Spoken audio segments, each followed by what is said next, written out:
வணக்கம் and welcome back to J Story Box. இன்னைக்கு நாம கேட்க போற கதை முயன்றால் மடிவாய். இது ஒரு கிரைம் இன்வெஸ்டிகேஷன் நாவல்.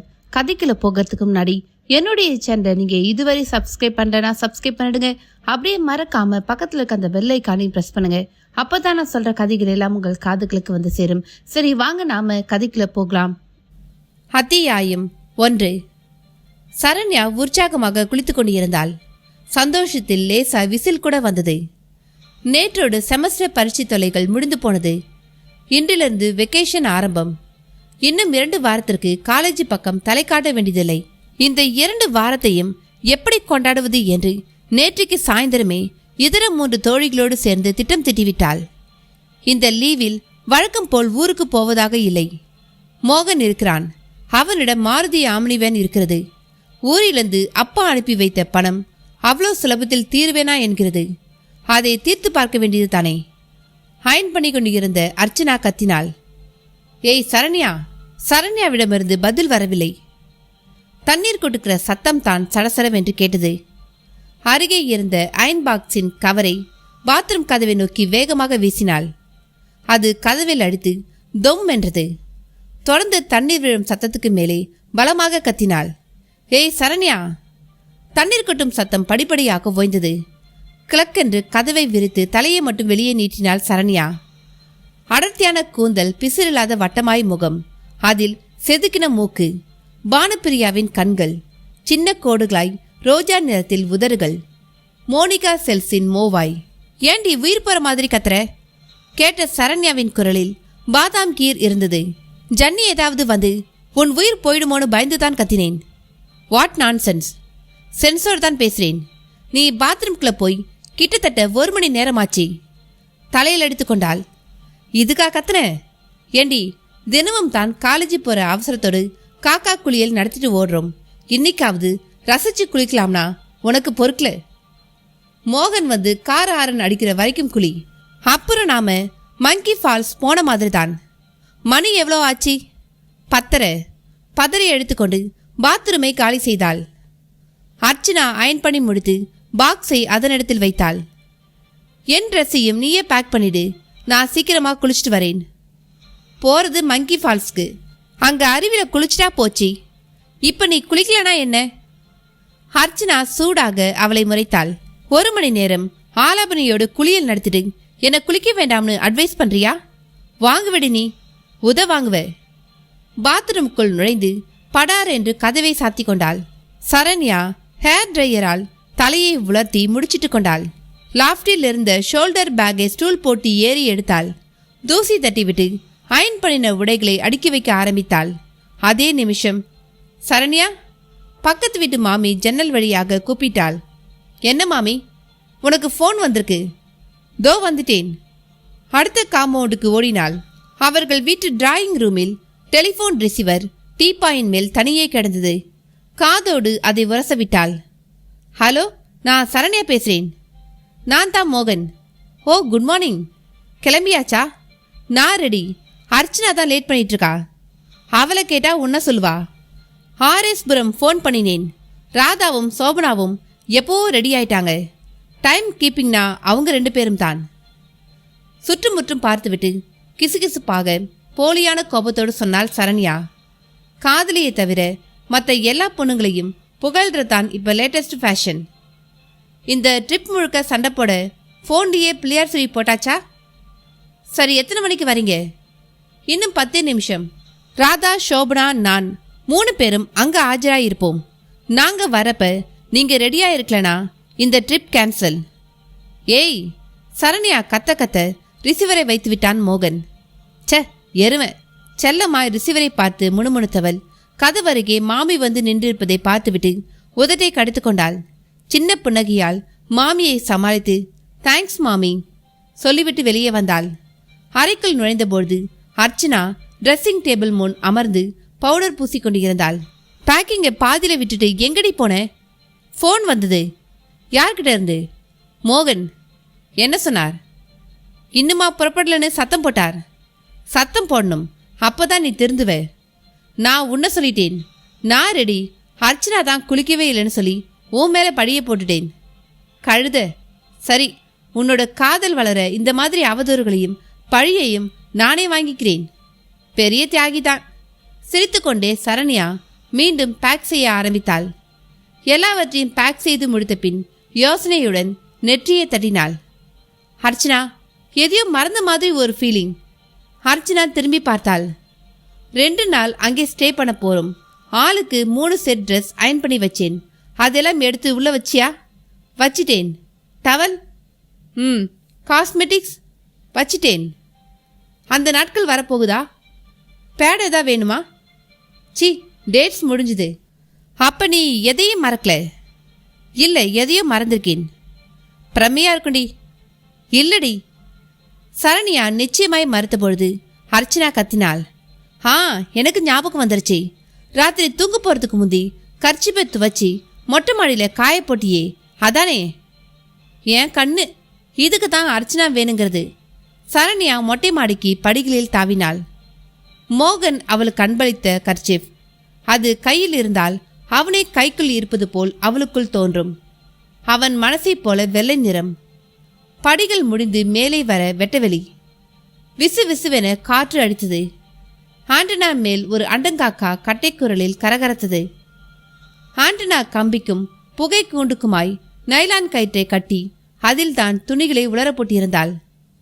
கிளிப்பில் தொங்கிய கர்ச்சிப்பை எடுக்க போன சரண்யா சட்டென்று திருக்கிட்டு போனாள். அந்த வெள்ளை வர்ண கர்ச்சிப்பில் திட்டு திட்டாய் சிவப்பு ரத்தம். அத்தியாயம் 2. இருட்டை கிழித்து கொண்டு வந்தது ஆட்டோவின் ட்ரப் ட்ரப் என்ற சத்தம். பெரிய ஓல மாதிரி இருந்தது. ஆட்டோவுக்குள்ளே அடைச்சலாய் 4 பெண்கள். அவர்கள் சிரிப்பும் கும்மாளமும் ஆட்டோ சத்தத்துக்கு மேல் இறக்கை கட்டி பறந்தது. செகண்ட் ஷோ பார்த்துவிட்டு வருகிறார்கள். பார்த்த சினிமா கமெண்ட் பேச்சில் விழுந்து கொண்டு இருந்தது. அறிமுக சீன்ல விஜயை பார்த்ததும் அப்படியே ஆடி போயிட்டேன். 2 கையாலும் அவர் கன்னத்தை கிள்ளி இழுத்து மூக்கை கடிக்கலாம்னு தோணுச்சு. பாட்டு சீன்ல த்ரிஷா கலக்கல். காஸ்டியூம்ஸ் படு செக்ஸி. அந்த மாதிரியான ஒரு செக்ஸியான ட்ரெஸ்ல நம்ம ஹாஸ்டல் வார்டன் சாந்தமேரியை பார்க்கணும்னு எனக்கு ஒரு ஆசை. அவள் அப்படி சொன்னதுமே எல்லோருக்கும் சாந்தமேரி கற்பனையாக அந்த ட்ரெஸ்ஸில் தோன்ற ஆட்டோவுக்குள் ஆர்ப்பாட்டமாக்க சிரிப்பு பரவியது. ஆட்டோ சற்றென்று அந்த தெருவில் திரும்பினதும் எல்லோருடைய பேச்சு சத்தமும் கரண்ட் கட்டான மாதிரி பட்டு என்று நின்று போனது. டிரைவர் மட்டும் பேசினான். ஆட்டோவை எங்கம்மா நிப்பாட்டுறது? காலேஜுக்கு பின்பக்கமாக கொண்டு போ. அங்க கேட்டிலேயே. நாங்க தாண்டி குதிச்சிருவோம். ஆட்டோ சுற்றி வந்து காலேஜ் பின்புறம் காம்பவுண்டு ஓரமாக நின்றது. எல்லோரும் இறங்கினதும் 50 ரூபாயை நீட்டினாள் ஒருத்தி. ஆட்டோ டிரைவர் பாக்கி சிலரியே துழாவ நீயே வச்சுக்க என்று அவனை துரத்தினார்கள். பிசாசு குட்டிங்க என்று முணுமுணுத்து கொண்டே அவன் ஆட்டோவை கொண்டு போனான். பாரடி, டிப்ஸையும் வாங்கிக்கிட்டு திட்டிட்டு போறான். நம்பர் நோட் பண்ணிக்க. அவனை ஒரு நாள் கவனிச்சுக்குவோம். கசகசன்னு பேசாதீங்க. ஹாஸ்டல் ரூமுக்கு போய் சேர்ற வரைக்கும் நமக்கு கண்டம் தான். வார்டன் சாந்தமேரி கண்ணில் பட்டோம்னா தொலைஞ்சோம். ஏன் பயந்து சாகுற? வாரத்துக்கு ஒரு சினிமா இப்படி வெளியே போய் பார்த்துட்டு தானே இருக்கும். சத்தம் இல்லாம காம்பவுண்ட் சுவரை தாண்டுங்கடி. ஒருத்தி கோபமாக சொல்ல காம்பவுண்ட் சுவரின் மேற்பரப்பில் கையை வைத்து உந்தி ஒவ்வொருத்தராய் மறுபக்கம் எட்டி குதித்தார்கள். இருட்டில் கருப்பு பெயிண்ட் அடித்துக்கொண்ட புல்தரையும் அந்த நீண்ட புல்வெளி கப்பால் ஹாஸ்டல் கட்டிடமும் மசமசப்பாக தெரிந்தது. வாட்ச்மேன் முழிச்சிட்டு இருப்பானா? அந்த ஆள் உட்கார்ந்த நிலையிலேயே தூங்கறதுல எக்ஸ்பர்ட். அவரை பத்தி கவலைப்படாம மேலே போங்க. வார்டன் சாந்தமேரியை நினைச்சாதான் அடி வயிறு கலங்குது. அந்த அம்மா ஒரு குரங்கு. சொன்னவள் ட்ரைனேஜ் பைப்பை பற்றி கொண்டு பழக்கப்பட்டவளாய் சர் என்று ஏறினாள். அவளை மற்றவர்களும் அடியொற்றினார்கள். மொட்டையாக இருந்த சவுத் பிளாக்கில் ஏறி மறுபக்க வராந்தாவில் சத்தமில்லாமல் குதித்தார்கள். இருட்டான வராந்தாவில் பூனை நடை நடைந்து அவர்களுடைய அறையை அடைந்தார்கள். ஒருத்தி ஹேண்ட்பேக்கில் சாவியை துழாவினாள். இன்னொருத்தி கிசுகிசுத்தாள். ஏய், அவசரத்தில் ரூமை நாம பூட்டக்கூட இல்லை. நீ சாவியை துழாவினா கிடைக்குமா? நான் பூட்டினேனே, எனக்கு நல்லா ஞாபகம் இருக்கு. போனப்ப செகண்ட் ஷோ போனப்ப பூட்டினதை இன்னும் ஞாபகம் வச்சிருப்ப. உள்ளே அறை அடர்த்தியான இருட்டில் புதைந்து கிடந்தது. ஒருத்தி சுவரில் கையை தடவி சுவிட்சை தட்டினாள். அறைக்குள் 60 வாட்ஸ் வெளிச்சம் குதித்தது. இயல்பாய் கட்டிலுக்கு திரும்பியவர்கள் திரிக்கிட்டு போனார்கள்.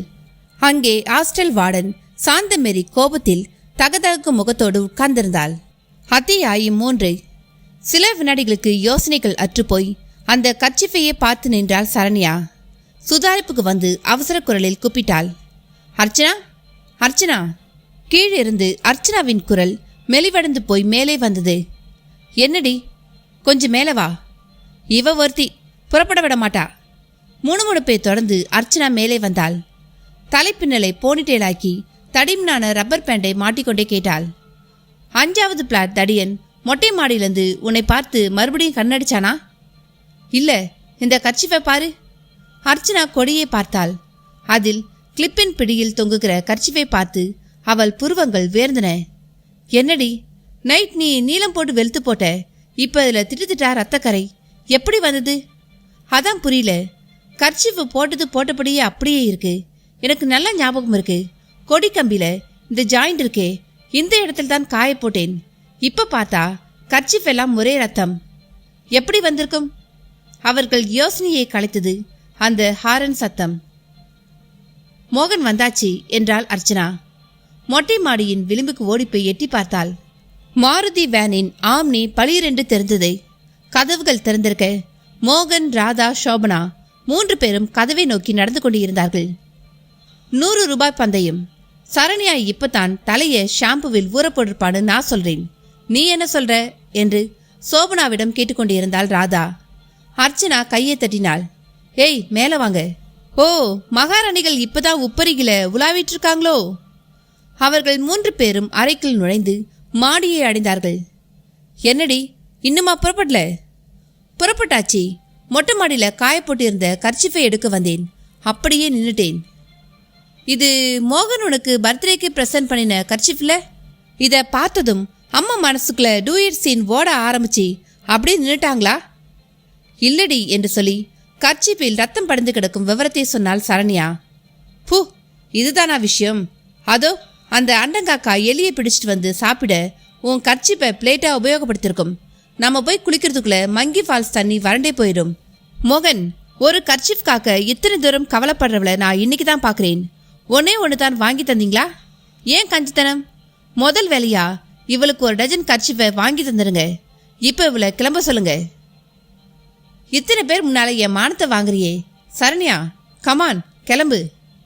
எல்லோரும் சேர்ந்து கிண்டல் எடுத்ததில் சரண்யா மூடு மாறினாள். சற்று நேரத்திற்குள் கர்ச்சிஃபை மறந்தாள். பழைய சரண்யாவாக மாறி ஆர்ப்பாட்டமாய் காருக்குள் பேகை எறிந்தாள். அந்த கர்ச்சிஃபில் தோய்ந்த ரத்தம் அவர்கள் கழிக்கப்பட்ட அபாய எச்சரிக்கை என்பதை அந்த நிமிஷம் அவர்கள் அறிந்திருக்கவில்லை. அத்தியாயம் 4. வார்டன் சாந்தமேரி பூட்டை திறந்து கொண்டு தங்கள் அறைக்குள்ளேயே வந்து உட்கார்ந்திருப்பாள் என்று 4 பேருமே கனவில் கூட நினைத்திருக்கவில்லை. லேசாய் உதறல் எடுத்தது. 4 பேரும் வரிசையாய் சுவரோரம் ஒதுங்கி துண்டு துண்டான குரலில் கோரசாய் சொன்னார்கள். Sorry madam. சாந்தமேரியின் முகத்தில் மன்னித்து விடுவதற்கான எந்த அறிகுறியும் தெரியவில்லை. உயர்ந்த குரலில் கோபத்துடன் வார்த்தைகள் வந்து விழுந்தன. எங்கடி போயிட்டு வரீங்க? தயக்கத்துடன் 4 பேரும் ஒருத்தரை ஒருத்தர் பார்த்து கொண்டார்கள். ஒருத்தி சற்றே துணிந்து கிசுகிசுத்தாள். உண்மையை சொல்லிவிடலாம், முழுக்க நனைஞ்சாச்சு, இனி முக்காடு போட்டு பிரயோஜனம் இல்லை. அவள் கிசுகிசுப்பு தந்த தைரியத்தில் மற்றவர்களும் மெல்ல வாயை திறந்து வாக்கியத்தை வெளியிட்டார்கள். மேடம், நாங்க சினிமாவுக்கு போயிட்டு வரோம். 4 பொட்ட பிள்ளைங்க தன்னந்தனியா சினிமாவுக்கு போயிட்டு வர நேரமா இது? தப்புதான், மன்னிச்சிடுங்க. சொல்ல வந்த ஒருத்தியை மற்றொருத்தி அடக்கிவிட்டு லேசாய் புன்னகைக்கு முயன்று கொண்டே சொன்னாள். என்ன பண்றது மேடம், காலையிலையும் மத்தியானமும் காலேஜ் இருக்கு, சாயந்தரம் ஸ்பெஷல் கிளாஸ், ராத்திரி தானே ஃப்ரீயா இருக்கும். சாந்தமேரி சொன்னவளை பார்த்து பள்ளி கடித்தபடியே கேட்டாள். எந்த தியேட்டருக்கு போயிட்டு வரீங்க? தியேட்டர் அபிராமி, திருப்பாச்சி படம், விஜய் படம். ஹாஸ்டல் போங்க, நீங்க கூட ஒரு தடவை போய் பார்க்கலாம். உற்சாகத்துடன் பேச ஆரம்பித்தவளை அதட்டினாள் வார்டன் சாந்தமேரி. ஷட் அப், எங்க சினிமா டிக்கெட்டை கொடுங்க பார்க்கலாம். அவர்கள் 4 மறுபடி ஒருத்தரை ஒருத்தர் பார்த்து கொண்டார்கள். Sorry madam. சாந்தமேரி சாந்தமிழந்து இன்னும் கொஞ்சம் கண்கள் சிவக்க அவர்களை பார்த்தாள். ஏன் சாரி கேட்குறீங்க? ராத்திரி 1 மணி நேரம் வரைக்கும் எங்கேயோ சுத்திட்டு ஹாஸ்டல் சுவரேறி குதிச்சு உள்ள வந்திருக்கீங்க. இது முதல் தடவை இல்லை, பல தடவை இது போல நடந்திருக்குன்னு எனக்கு தெரிய வந்திருக்கு. காரணம் கேட்டா சினிமாவுக்கு போயிட்டு வரதா சொல்றீங்க. சினிமா டிக்கெட்டை காட்ட சொல்றேன், காட்ட வேண்டியதானே? சாரி மேடம், நீங்க இப்படி கேட்பீங்கன்னு தெரிஞ்சிருந்தா டிக்கெட்டை பத்திரமா கொண்டு வந்திருப்போம். இல்லை, நீங்கள் 4 பேரும் சினிமாவுக்கு போகல. Promise madam. நோ, உங்கள் ப்ராமிஸ்க்கு வேல்யூ என்னன்னு எனக்கு தெரியும்.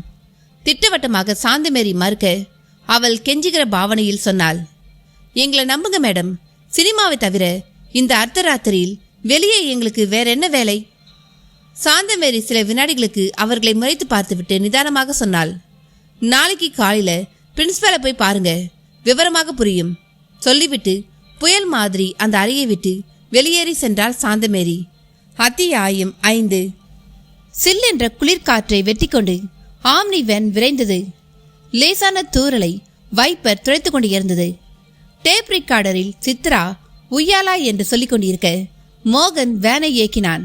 மற்றவர்கள் உய்யாலாவுக்கு கைத்தட்டி சிரித்துக் கொண்டிருந்தார்கள். வேன் 1.5 மணி நேரத்தை விழுங்கி கிணத்துக்கடவையும் பொள்ளாச்சியையும் கடந்து ஆலியாரை நெருங்கிக் கொண்டிருந்தது. ஆலியாறு உங்களை வரவேற்கிறது. நெடுஞ்சாலைத்துறையின் போர்டை பார்த்ததுமே சோபனா உற்சாகத்துடன் கேட்டாள். ஆலியார் டேமை பார்த்துட்டு போகலாம்டி. தண்ணி இருக்குமா? தண்ணி இருந்தாலும் இல்லைனாலும் இங்க ஒரு 1/2 மணி நேரம் ஸ்பெண்ட் பண்ணிட்டு போகலாமே. மோகன், வாட் யூ ஃபீல்? அவன் சிரித்தான். சோபனா ஆசையை கெடுக்க வேண்டாம். வேன் விர் என்று அந்த பாலத்தை கடந்து ஆலியாறு பூங்காவின் பிரதான வாயில் அருகே தன் இயக்கத்தை நிறுத்தி கொண்டது. கதவுகளை திறந்து கொண்டு கான்வென்ட் குழந்தைகளின் உற்சாகத்தோடு அந்த பூங்காவுக்குள் நுழைந்தார்கள். காய்ந்து போன செடிகள் சமீபத்திய மழையில் துளிர்த்து உயிர் பிடித்திருந்தன. அவைகளின் பச்சை தலைகளுக்கு முக்காடு போட்ட மாதிரி ரோஸ் நிறத்தில், மஞ்சள் நிறத்தில், சிவப்பு நிறத்தில் பூக்கள் பூத்திருந்தன. தூரத்து அணைக்கட்டில் தண்ணீர் பொங்கிவிடும் சத்தம் சோவென்று இரைச்சலாய் அவர்கள் காதுகளில் மோதிற்று. லுக் சரண்யா, தண்ணீர் பாலாய் கொட்டுது பார். சோபனா கத்தினாள். பியூட்டிஃபுல். அவர்கள் அணைக்கட்டை நோக்கி வேகமாக நடந்தார்கள். மோகன், சரண்யா, அர்ச்சனா, சோபனா 4 பேரும் முன்னால் போக ராதாவின் ஹை ஹீல் செருப்பு அவர்களின் வேகத்துக்கு ஈடுதர மறுத்தது. ராதா பின்தங்கினாள். ஏய், கொஞ்சம் மெதுவா நடங்கடி. அவளின் குரல் அவர்களின் உற்சாக சத்தங்களுக்கு மத்தியில் தேய்ந்தே போனது. ஹை ஹீல்ஸை கழட்டி கையில் பிடித்துக்கொண்டால் விரைவாக நடந்து அவர்களை பிடித்துவிட முடியும் என்று தோன்றியது. அந்த புதர் செடியை கடக்கையில் ஹை ஹீல்ஸை கழட்டுவதற்காக குனிந்தாள் ராதா. அதே வினாடி அவளுடைய புஜத்தை ஒரு முரட்டுக்காரம் வெடுக்கென்று பற்றியது. ஒரு இழுப்பு இழுக்க ராதா புதர் மறைவில் வந்து பொத்தென்று விழுந்தாள். அவசரமாய் எழ முயன்றவளை அந்த முரட்டு உருவம் வாயை பொத்தி தரையோடு தரையாக சேர்த்து அமுக்கியது. அத்தியாயம் 6. லெபார்டரியில் பாஸ்கல் விதியை சரிபார்த்து கொண்டிருந்த பொழுது அவர்களுக்கு அந்த நோட்டீஸ் வந்தது. காலை 11 மணிக்கு விசாரணைக்காக முதல்வரின் அறைக்கு வரும்படி கேட்டுக்கொள்ளப்பட்டிருந்தார்கள். என்னடி பண்றது? என்கொயரி அட்டன் பண்ண வேண்டியதுதான். அந்த சாந்தமேரி ராத்திரியை பயமுறுத்திட்டு போயிருக்கு. பிரின்சிபால் என்ன கேட்க போறாரோ? தலைக்கு மேலே வெள்ளம் போயாச்சு. என்ன பிரச்சனைனாலும் ஃபேஸ் பண்ண வேண்டியதுதான். பேரண்ட்ஸுக்கு தகவல் தந்து அவங்கள வரவழைக்காம இருந்தா சரி. பார்ப்போம். 11 மணிக்கு இன்டர்வெல் பெல் ஒலிக்க எல்லோரும் லெபார்டரியை விட்டு கேண்டீனை நோக்கி கலைந்தார்கள். இவர்கள் 4 பேரும் மெயின் பில்டிங்கை அடைந்தார்கள். மொசைக் வேந்த ரிசப்ஷன் ஹாலை கடந்து மாடிப்படிகளை அடைந்தார்கள். படிகளில் உயர்ந்து பிரின்சிபாலின் அறைக்கு வந்து நின்றார்கள். பிரின்சிபாலின் PA கண்ணாடியை உயர்த்திவிட்டு கொண்டு அவர்களை பார்த்தார். என்ன வேணும்? பிரின்சிபாலை பார்க்கணும். எதுக்கு? வர சொன்னார். என்ன விஷயமா? தெரியாத மாதிரி சும்மா குடையாதீங்க சார். என்கொயரிக்கு எங்களை வர சொல்லி லெட்டரை டைப் பண்ணினது நீங்க தானே? அவர் நம்மட்டு சிரிப்பு சிரித்தார். ஓ, என்கொயரி கேஸா? ஏமா, அர்த்தராத்திரியில் உங்களுக்கு ஹாஸ்டலுக்கு வெளியே என்னமா வேலை? இதை பிரின்சிபால் கேட்பார். நாங்க அவருக்கு பதில் சொல்லிக்கிறோம். இப்போ நாங்க உள்ளே போலாமா? ஒரு நிமிஷம். PA தன் மேஜையில் இருந்த இன்டர்காமை எடுத்தார். சார், என்கொயரி அட்டன் பண்ண அந்த பொண்ணுங்க வந்திருக்காங்க. ஓகே சார், பிரின்சிபால் உங்களை வர சொல்றார். உள்ள போங்க. கதவை பிளக் என்று விரித்து கொண்டு உள்ளே நுழைந்தார்கள் அவர்கள். 20 அடிக்கு 20 அடியில் இருந்த விசாலமான அறையின் தரை முழுக்க காயரான் விரிப்பு பொருத்தப்பட்டு இருந்தது. அறையின் ஒரு சுவர் முழுக்க கண்ணாடி ஷெல்ஃப் அமைக்கப்பட்டிருந்தது. ஷெல்ஃப் நிறைய புத்தகங்கள் அணிவகுப்பு. அறையில் மையமாய் பிரின்சிபாலின் பரந்த மேஜை. அதன் மேல் நிறைய ஃபைல்கள், டெலிஃபோன்கள், இன்டர்காம். பிரின்சிபால் கடுகடுப்பான முகத்தோடு உட்கார்ந்திருந்தார். அவருக்கு பக்கவாட்டில் சாந்தமேரி அமர்ந்திருந்தாள். இவர்கள் 4 பேரும் தயக்கத்துடன் மேஜை அருகே போய் நின்றார்கள். ஏசி உர் என்று உருமிக் கொண்டு இருந்தது. பிரின்சிபால் மெலிதான குரலில் கேட்டார். பர்மிஷன் இல்லாம நேத்துக்கு ராத்திரி நீங்க 4 பேரும் ஹாஸ்டலை விட்டு வெளியே போனதாகவும் ராத்திரி 1 மணிக்கு மேலே சுவரேறி குதிச்சு அறைக்கு திரும்பி வந்ததாகவும் ரிப்போர்ட் வந்திருக்கு. Is it true? போனீங்களா? தலையாட்டினார்கள். போனோம் சார். அப்படி போனது தப்பு தான். இப்போ உங்ககிட்ட மன்னிப்பு கேட்டுக்க தயாராக இருக்கும். பிரின்சிபால் காரம் குறையாத குரலில் சிறுசிறுத்தார். ஆனா நான் மன்னிக்க தயாராக இல்லை சார். ஏன்னா தொடர்ந்து பல தடவை நீங்க இதே தப்பை செஞ்சிருக்கதா வார்டன் சொல்றாங்க. அவர்கள் யாரும் பதில் பேசவில்லை. பிரின்சிபாலை தொடர்ந்தார். கடந்த சில மாசமா நம்ம காலேஜை பத்தி மோசமான கம்ப்ளைண்ட் வந்துட்டு இருக்கு. அந்த கம்ப்ளைண்ட்ஸை கேட்கவே எனக்கு காது கூசுது. எஸ், நம்ம காலேஜில் படிக்கிற ஹாஸ்டல் கேர்ள்ஸ் சிலர் விபச்சாரத்தில் ஈடுபடுறதா கம்ப்ளைண்ட். என்னால் அப்போ நம்ப முடியல. உங்களை நேற்றுக்கு ராத்திரி கையும் களவுமாக பிடிச்ச பிறகு அந்த கம்ப்ளைண்டில் உண்மை இருக்குமோன்னு தோணுது. அவர்கள் 4 பேரும் குப்பென்று முகம் சிவந்தார்கள். சார், இது அபாண்டமான குற்றச்சாட்டு. சினிமாவுக்கு போயிட்டு வந்த எங்களை இப்படி கேவலமாக பேசுறது கொஞ்சம் கூட சரியில்லை. சாந்தகுமாரி குறுக்கிட்டாள். இவர்கள் சினிமாவிற்கு தான் போனார்கள் என்பதற்கு எந்த ஆதாரமும் இல்லை. They don't have any tickets. Sir, hostel விதிகளை மீறி சினிமாவுக்கு நாங்கள் போனது தப்பு தான். அதுக்காக நீங்கள் தரப்போகிற தண்டனையை நாங்கள் மனப்பூர்வமாக ஏற்றுக்கிறோம். ஆனால் சினிமாவுக்கு போனதுக்காக ஆதாரம் எங்ககிட்ட இல்லாதால இப்படி ஒரு மோசமான பழியை எங்கள் மேலே போடாதீங்க. கோபத்துடன் சொல்லிக்கொண்டு போன அவர்களை இடைமறித்தார் பிரின்சிபால். குறிப்பாக உங்கள் மேலே அப்படி ஒரு பழியை நான் போடலை. ஹாஸ்டலை விட்டு ராத்திரி நேரத்தில் கூட பெண்கள் வெளியே போயிட்டு வராங்கன்னு உங்களை பிடிச்சதன் மூலமாக தெரிய வந்திருக்கு. நீங்கள் சினிமாவுக்கு போனீங்களா இல்லையாங்கிறத நான் பெருசுப்படுத்த போகிறதில்ல. உங்கள் அப்பா அம்மாவுக்கு டெலகிராம் தந்திருக்கேன். அதை அவங்க விசாரிச்சுக்கிட்டோம். என்னை பொறுத்தவரை அர்த்தராத்திரி வேலை அத்துமீறி நீங்கள் ஹாஸ்டலுக்கு வெளியே இருந்தது தான் உங்கள் மேலே உள்ள குற்றச்சாட்டு. விசாரணையில் அதை நீங்களே ஒத்துக்கிட்டீங்க. ஹாஸ்டலில் இனிமே உங்களுக்கு இடமில்லை. நீங்கள் போகலாம்.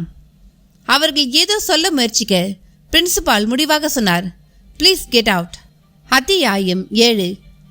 ராதா சில வினாடிகளுக்கு அந்த முரட்டு உருவத்தின் அசுரப்பிடிகளுக்கு தாக்குப்பிடிக்க முடியாமல் திணறினாள். சொற்ப வினாடிதான் எதிரியின் பலம் புரிந்துவிட இன்னும் சற்று வேகத்துடன் திமிரினாள். அந்த போராட்டத்தில் பின்னி இருந்த கைகளில் ஒன்று விடுபட்ட கையால் மண்ணை அள்ளி அந்த உருவத்தின் மீது வீசினாள். மண் துகள்கள் அவன் கண்களை பாதித்திருக்க வேண்டும். பிடியை தளர்த்தி அவசரமாய் கண்ணை தேய்த்து கொள்ள துவங்கினான். தளர்ந்த அந்த வினாடிகளை பயன்படுத்தி அவனை ஒரே தள்ளாக தள்ளிவிட்டு இருட்டான அந்த புதரை விட்டு பாய்ந்து வெளியே வந்தாள் ராதா. ரொம்ப தூரத்தில் அணைக்கட்டு அருகே அவர்கள் 4 பேரும் தெரிந்தார்கள். ஹை ஹீல்ஸை உதறி தள்ளிவிட்டு புல்வெளி மத்தியில் தப தபவென ஓட ஆரம்பித்தாள். அதோ ராதா வந்துட்டா. எங்கடி திடீர்னு காணாம போயிட்ட? ஏன் இப்படி தலை தெறிக்க ஓடி வர?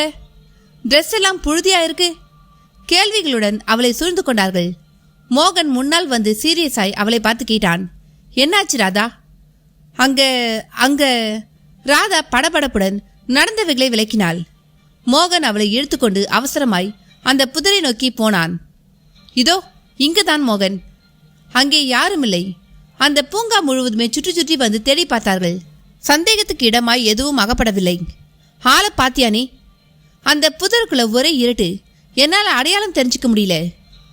அவன் எதுக்காக ராதாவை அங்கே இழுத்து போடணும்? பலாத்காரம் செய்ய முயன்றிருக்கலாம். மோகன் சொல்ல ராதா மறுத்தாள். நோ மோகன், அவனோட அட்டெம்ப்ட் வேற மாதிரி இருந்தது. என் கழுத்து பிடிச்சு இருக்க ஆரம்பிச்சான். எனக்கு மூச்சு நின்றுடும் போல இருந்தது. அவன் என்னை கொலை பண்ண பார்த்தான். மோகன் சொல்றதான் கரெக்ட். அவன் பலாத்காரம் செய்ய முயன்றது உனக்கு கொலை முயற்சி மாதிரி தோணி இருக்கும். ஆள் தப்பிச்சிட்டானே. அவன்கிட்ட இருந்து ராதா தப்பிச்சு வந்ததே பெரிய விஷயம்னு தோணுது. இப்ப என்ன செய்யலாம்? போலீஸ்ல ரிப்போர்ட் பண்ணலாமா என்றான் மோகன். What is a use? எங்கே தொட்டான்? எப்படி தொட்டான்? தனியா நீங்க எல்லோரும் எங்கே வந்தீங்கன்னு 1000 கேள்விகள் நம்மைத்தான் கேட்பான். பேசாம ட்ரிப்பை கேன்சல் பண்ணிடலாம் என்றாள் ராதா. ராதா ரொம்ப பயந்துட்டான்னு நினைக்கிறேன். ட்ரிப்பை ஏன் கேன்சல் பண்ணணும்? இனிமே ஜாக்கிரதையா இருந்து போம்.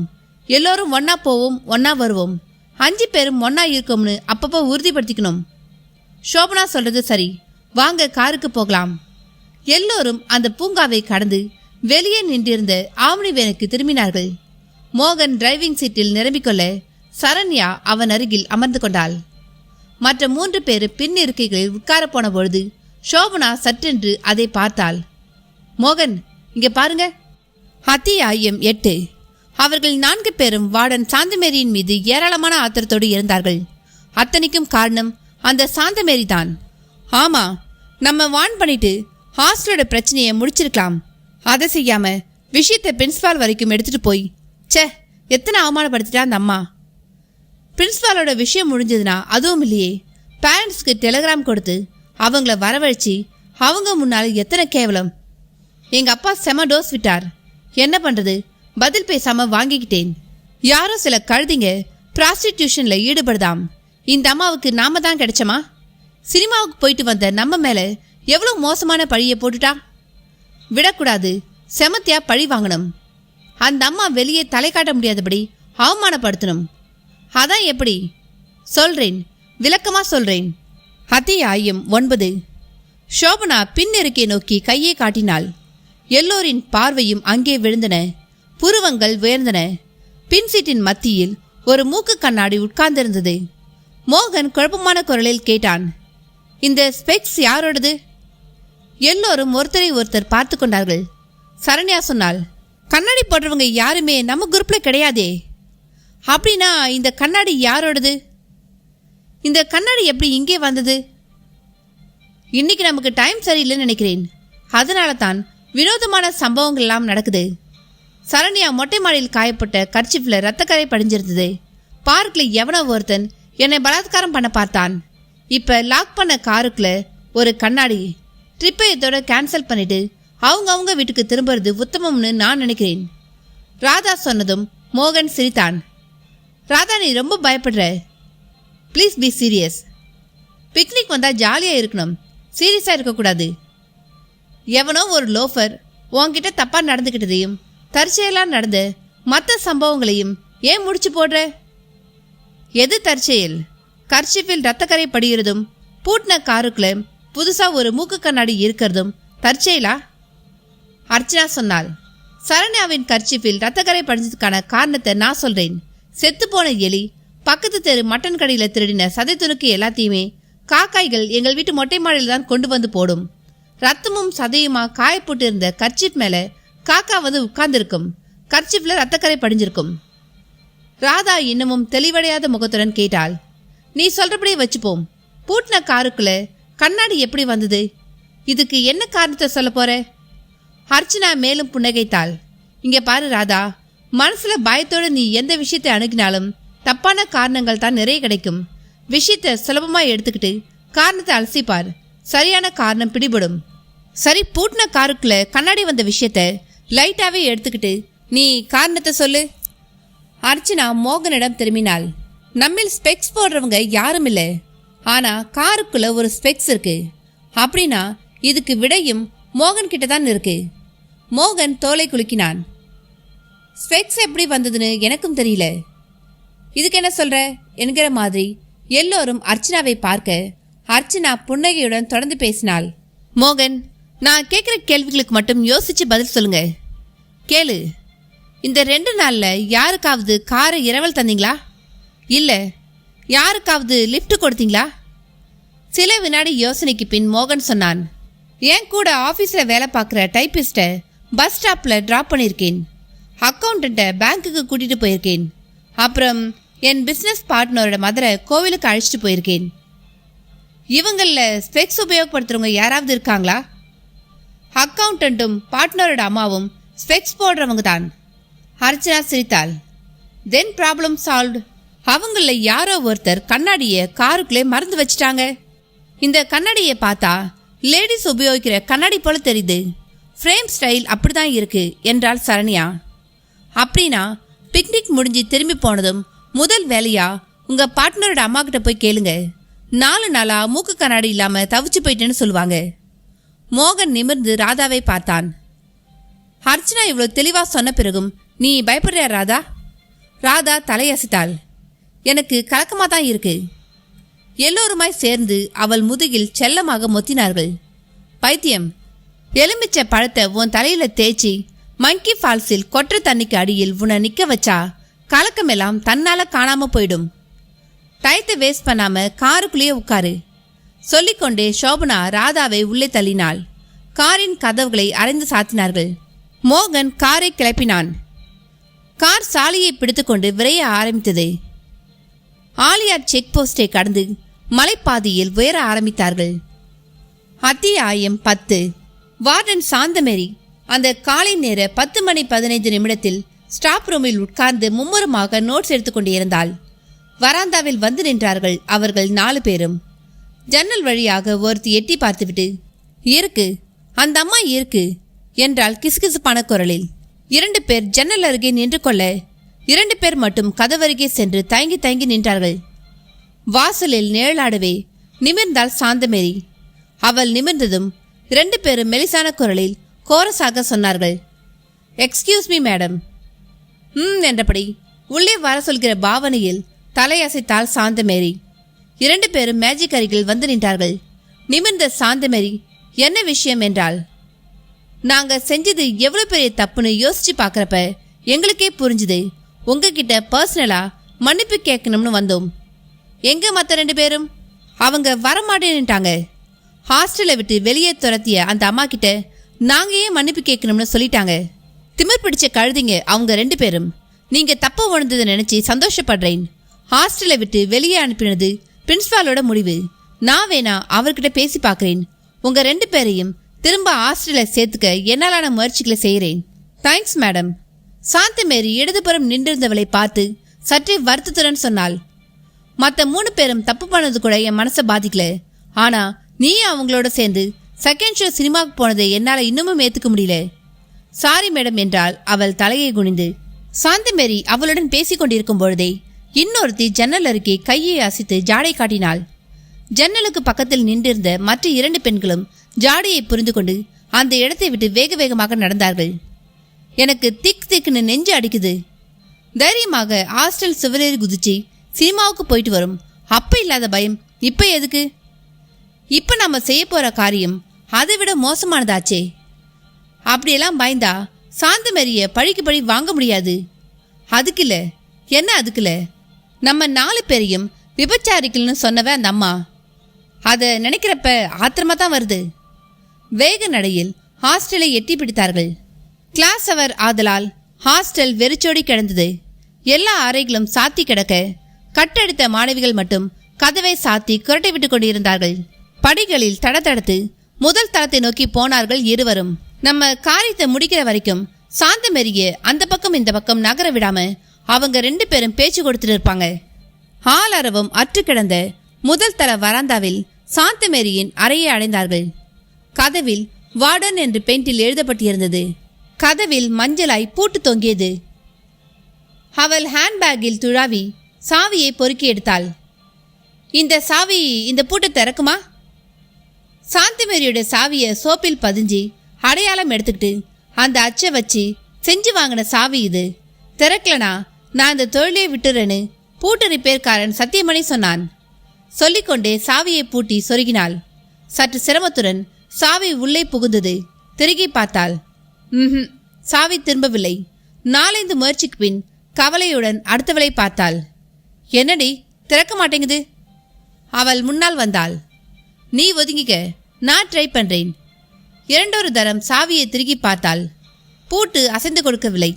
கடைசி முயற்சியாக சாவியை சற்றே சாய்த்தாற்போல் பிடித்து உள்ளே தள்ளி திருக கள்ளசாவியிடம் ஏமாந்தது அந்த பூட்டு. படக்கென்று வாயை பிளந்து சிரித்தது. இருவரும் கதவை திறந்து உள்ளே புகுந்தார்கள். கதவை சாத்தி வைத்துக்கொண்டு காரியத்தை துவக்கினார்கள். ஹேண்ட்பேக்கை திறந்தாள்.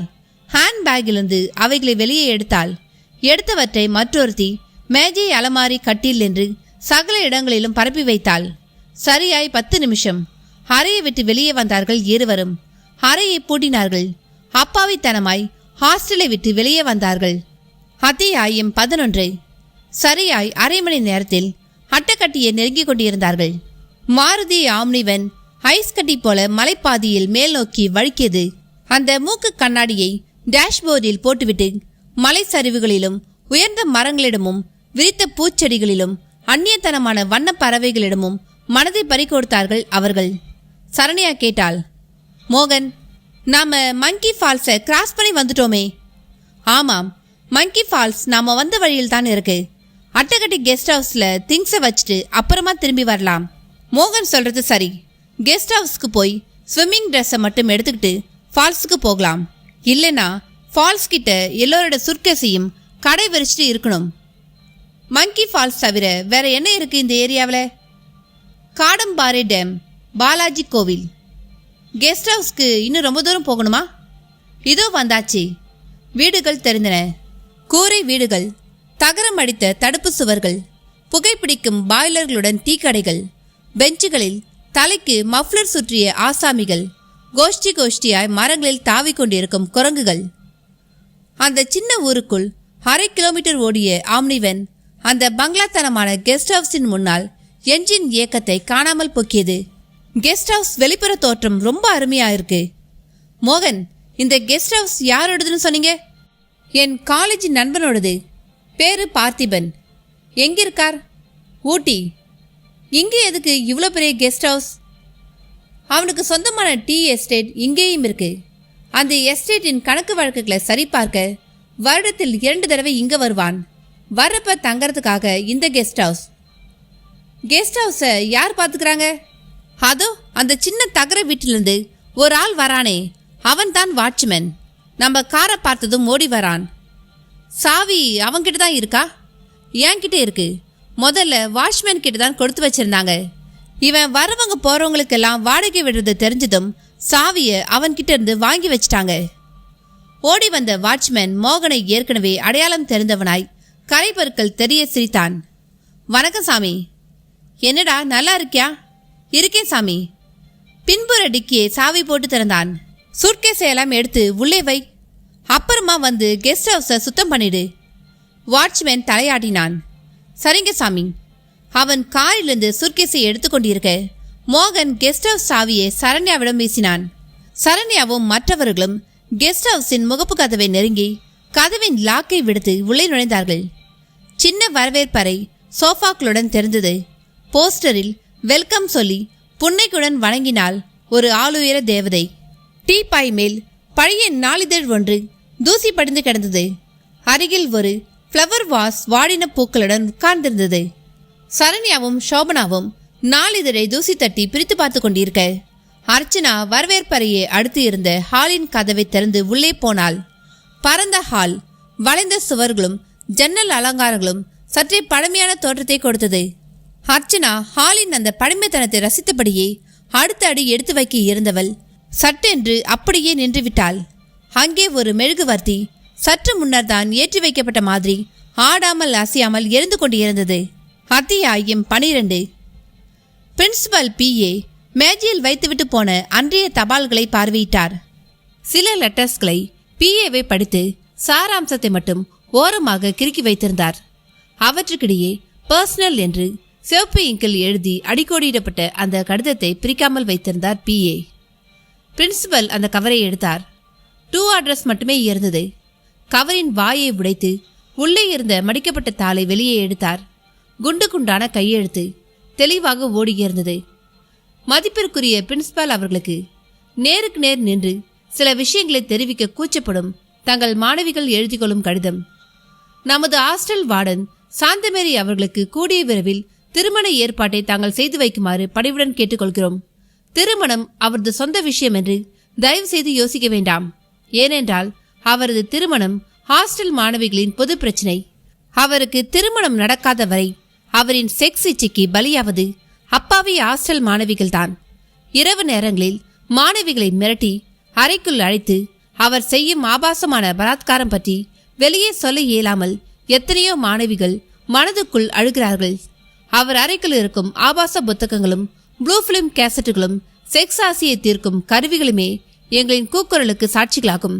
பெண்ணுக்கு பெண்ணை நிகழ்த்தும் இந்த மோசமான பாலியல் பலாத்காரத்தை உடனே தடுத்து நிறுத்த தாங்கள் ஆவணம் செய்யுமாறு மன்றாடி கேட்டுக்கொள்கிறோம். இப்படிக்கு பாதிக்கப்பட்ட மாணவிகள். லெட்டரை படித்து முடித்ததும் அதிர்ச்சியில் சில வினாடிகளுக்கு ஸ்தம்பித்து போயிருந்தார் பிரின்சிபால். இன்டர்காம் அடித்து காலேஜ் முதன்மை செக்யூரிட்டி ஆபீசரை அறைக்கு கூப்பிட்டார். சில நிமிஷங்கள் நகர்ந்திருக்க செக்யூரிட்டி ஆபீசர் அறைக்குள் பிரவேசித்து விஷ் பண்ணினார். அவருக்கு இருக்கையை காட்டிவிட்டு நிதானமாக பேச்சை ஆரம்பித்தார் பிரின்சிபால். மிஸ்டர் மேனன், நம்ம ஹாஸ்டல் வார்டன் சாந்திமேரியை பத்தி ஒரு மோசமான ரிப்போர்ட் இன்னைக்கு என் டேபிளுக்கு வந்திருக்கு. என்ன ரிப்போர்ட் சார்? அவங்க மாணவிகள் கிட்ட தவறா நடந்துக்கிறதா ரிப்போர்ட். புரியல சார். இந்த லெட்டரை படிச்சு பாருங்க, புரியும். பிரின்சிபால் நீட்டிய கடிதத்தை கையில வாங்கின செக்யூரிட்டி ஆபீசர் மேனன் பார்வையை கடிதத்தில் தவழவிட்டார். பிரின்சிபாலின் முகத்தில் தென்பட்ட அதே அதிர்ச்சி அவர் முகத்திலும் தென்பட்டது. ரொம்ப அதிர்ச்சியா இருக்கு சார். எனக்கும் தான். சாந்தி மேரிய இந்த மாதிரி என்னால கற்பனை பண்ணி கூட பார்க்க முடியல.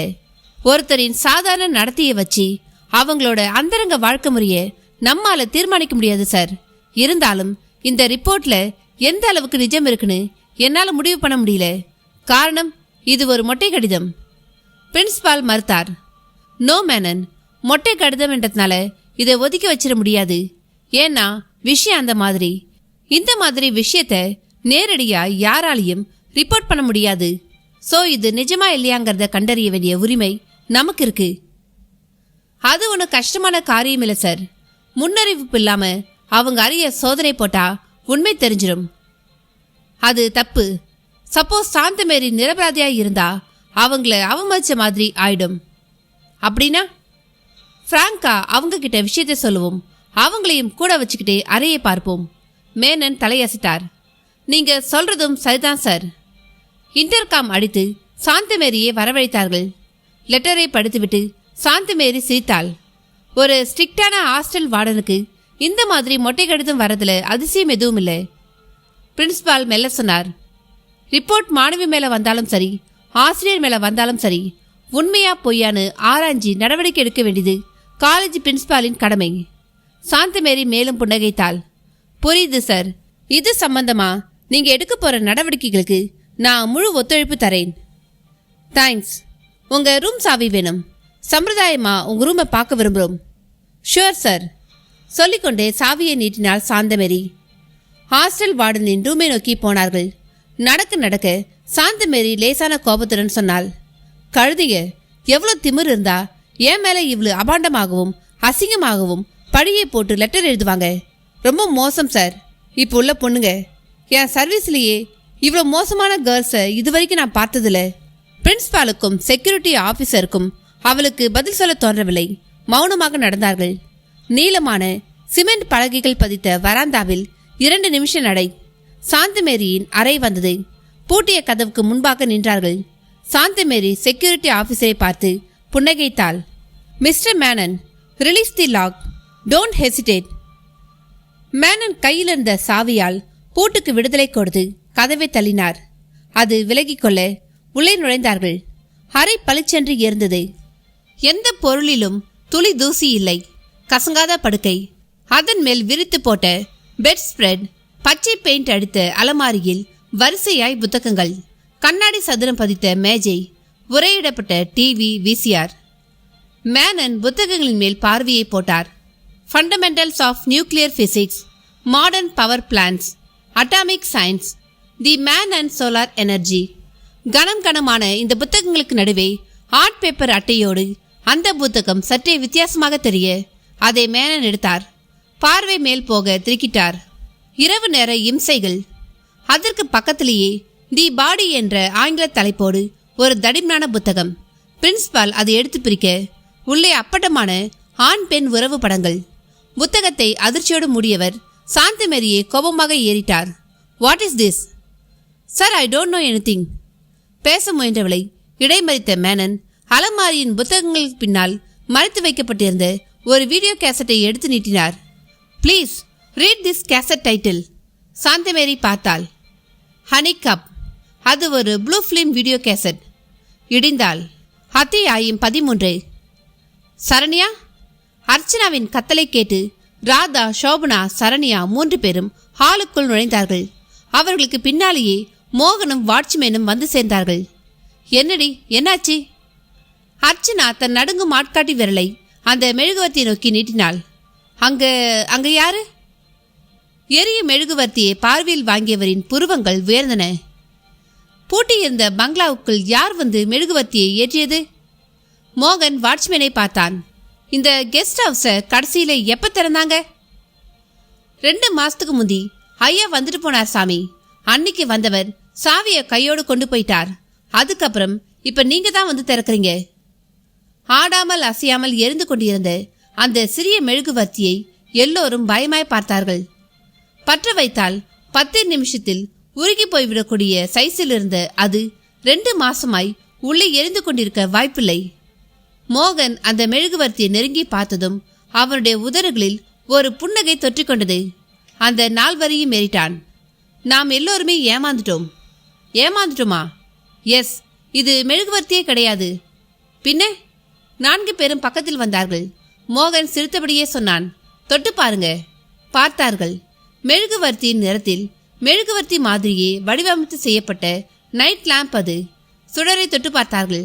ஒரு பல்பின் ஸ்பரிசம். மோகன் சிரித்தபடியே சொன்னான், என் ஃப்ரெண்ட் பார்த்திபனுக்கு கலைப்பொருட்கள், அபூர்வ பொருட்கள் மேல் ஆர்வம் அதிகம். அந்த ஆர்வம் காலேஜ் படிக்கிறப்பவே இருந்தது. தீயில் எரியாத ரோம் நகரத்து திரைச்சீலை, இருபுறத்திலும் ஒளி வீசக்கூடிய எகிப்து மம்மியின் கையில் மாட்டியிருந்த மோதிரம்னு எத்தனையோ பொருட்களை கலெக்ட் பண்ணி வச்சிருக்கான். இப்ப எலக்ட்ரானிக் சம்பந்தப்பட்ட பொருட்களை கலெக்ட் பண்றான் போலிருக்கு. அதுல ஒண்ணுதான் இது. அர்ச்சனா நெஞ்சில் கையை வைத்து நிம்மதி பெருமுச்சொன்றை சென்று விட்டாள். ஒரு நிமிஷத்தில் ஆடி போயிட்டேன். உனக்கு எதை பார்த்தாலும் பயம்தான். இப்ப மங்கி ஃபால்ஸ்க்கு புறப்படுறதா வேண்டாமா? புறப்பட்டுக்கிட்டே இருக்கோம். எல்லோரும் ட்ரெஸ் சேஞ்ச் பண்ணிக்கிட்டு 5 நிமிஷத்துல மாருதிக்கு வந்துடணும். மோகன் சொல்ல, அடுத்த நிமிஷம் ஹாலை ஒட்டியிருந்த அறைகளுக்கு 4 பேரும் சிதறினார்கள். கேஷுவல் பேக்கில் ஸ்விம்மிங் சூட்டை திணித்துக்கொண்டு மாருதிக்கு வந்தார்கள். மோகன் வாட்ச்மேனை கூப்பிட்டான். நாங்க மங்கி ஃபால்ஸ்க்கு போயிட்டு திரும்பத்துக்குள்ள கெஸ்ட் ஹவுஸை சுத்தம் பண்ணிடு. சரிங்க சாமி. அப்புறம் எங்களுக்கு மத்தியானம் சாப்பாடு? நீங்க போயிட்டு வாங்க சாமி, எல்லாமே தயாரா இருக்கும். மோகன் டிரைவிங் ஸ்தானத்துக்கு வந்து இன்ஜினை உசுப்ப மாருதி ஸ்டார்ட் ஆகி கொண்டு நகர்ந்து இறங்கு முகமாக இருந்த ரோட்டில் சர் என்று போயிற்று. ஏண்டி இவளே? சரண்யாவின் தோலை ராதா தட்டினாள். கொறிக்கிறதுக்கு ஏதாவது எடுத்துக்கிட்டியா? அருவியில குளிச்சதும் ராட்சச பசி எடுக்கும். எடுத்து வச்சிருக்கேன். நேந்திரம் வறுவல், சிப்ஸ், சமோசா, ரொட்டி ஸ்லைஸ் எல்லாமே எடுத்து வச்சிருக்கேன். ஜாம் எடுத்து வச்சிருக்கியா? மறப்பேனா? மறப்பியா? இதான் சாப்பாடு ராமியாச்சே. மாருதி சிரிப்பில் நிரம்பியது. அடுத்த 10 நிமிஷத்தில் மங்கி ஃபால்ஸ் என்று அம்புக்குறியுடன் நின்றிருந்த சின்ன போர்டுக்கு பக்கத்தில் வேன் இரைச்சலில் நிறுத்தி கொண்டது. சிரிப்பும் பேச்சுமாய் 5 பேரும் இறங்கி அந்த குறுகலான பாதையில் நடந்தார்கள். காற்றில் காட்டுப்பூக்களின் வாசம். குறுகலான பாதையை 2 நிமிஷ நேரத்தில் கடந்து முடிக்க சுற்றிலும் சூழ்ந்த பாறைகளுக்கு நடுவே வெட்டவெளி ஒன்று விரிந்தது. அருவி இறைந்தது. பால் வெள்ளையில் தண்ணீர் கொட்டி கீழே கிடந்த பாறைகளின் உச்சந்தலைகளை துவசம் செய்தது. பாறைகளை குளிப்பாட்டிய தண்ணீர் பின் அடக்கமான ஒரு ஓடையாக மாறி சலசலத்து கும்பல் கும்பலாய் மீன்களை காட்டியது. ஆஹா, பியூட்டிஃபுல்! உற்சாகம் தாளாமல் கழுத்தில் தன் 2 கைகளையும் வைத்துக்கொண்டு கத்தினாள் ராதா. What a spot! இது சரண்யா.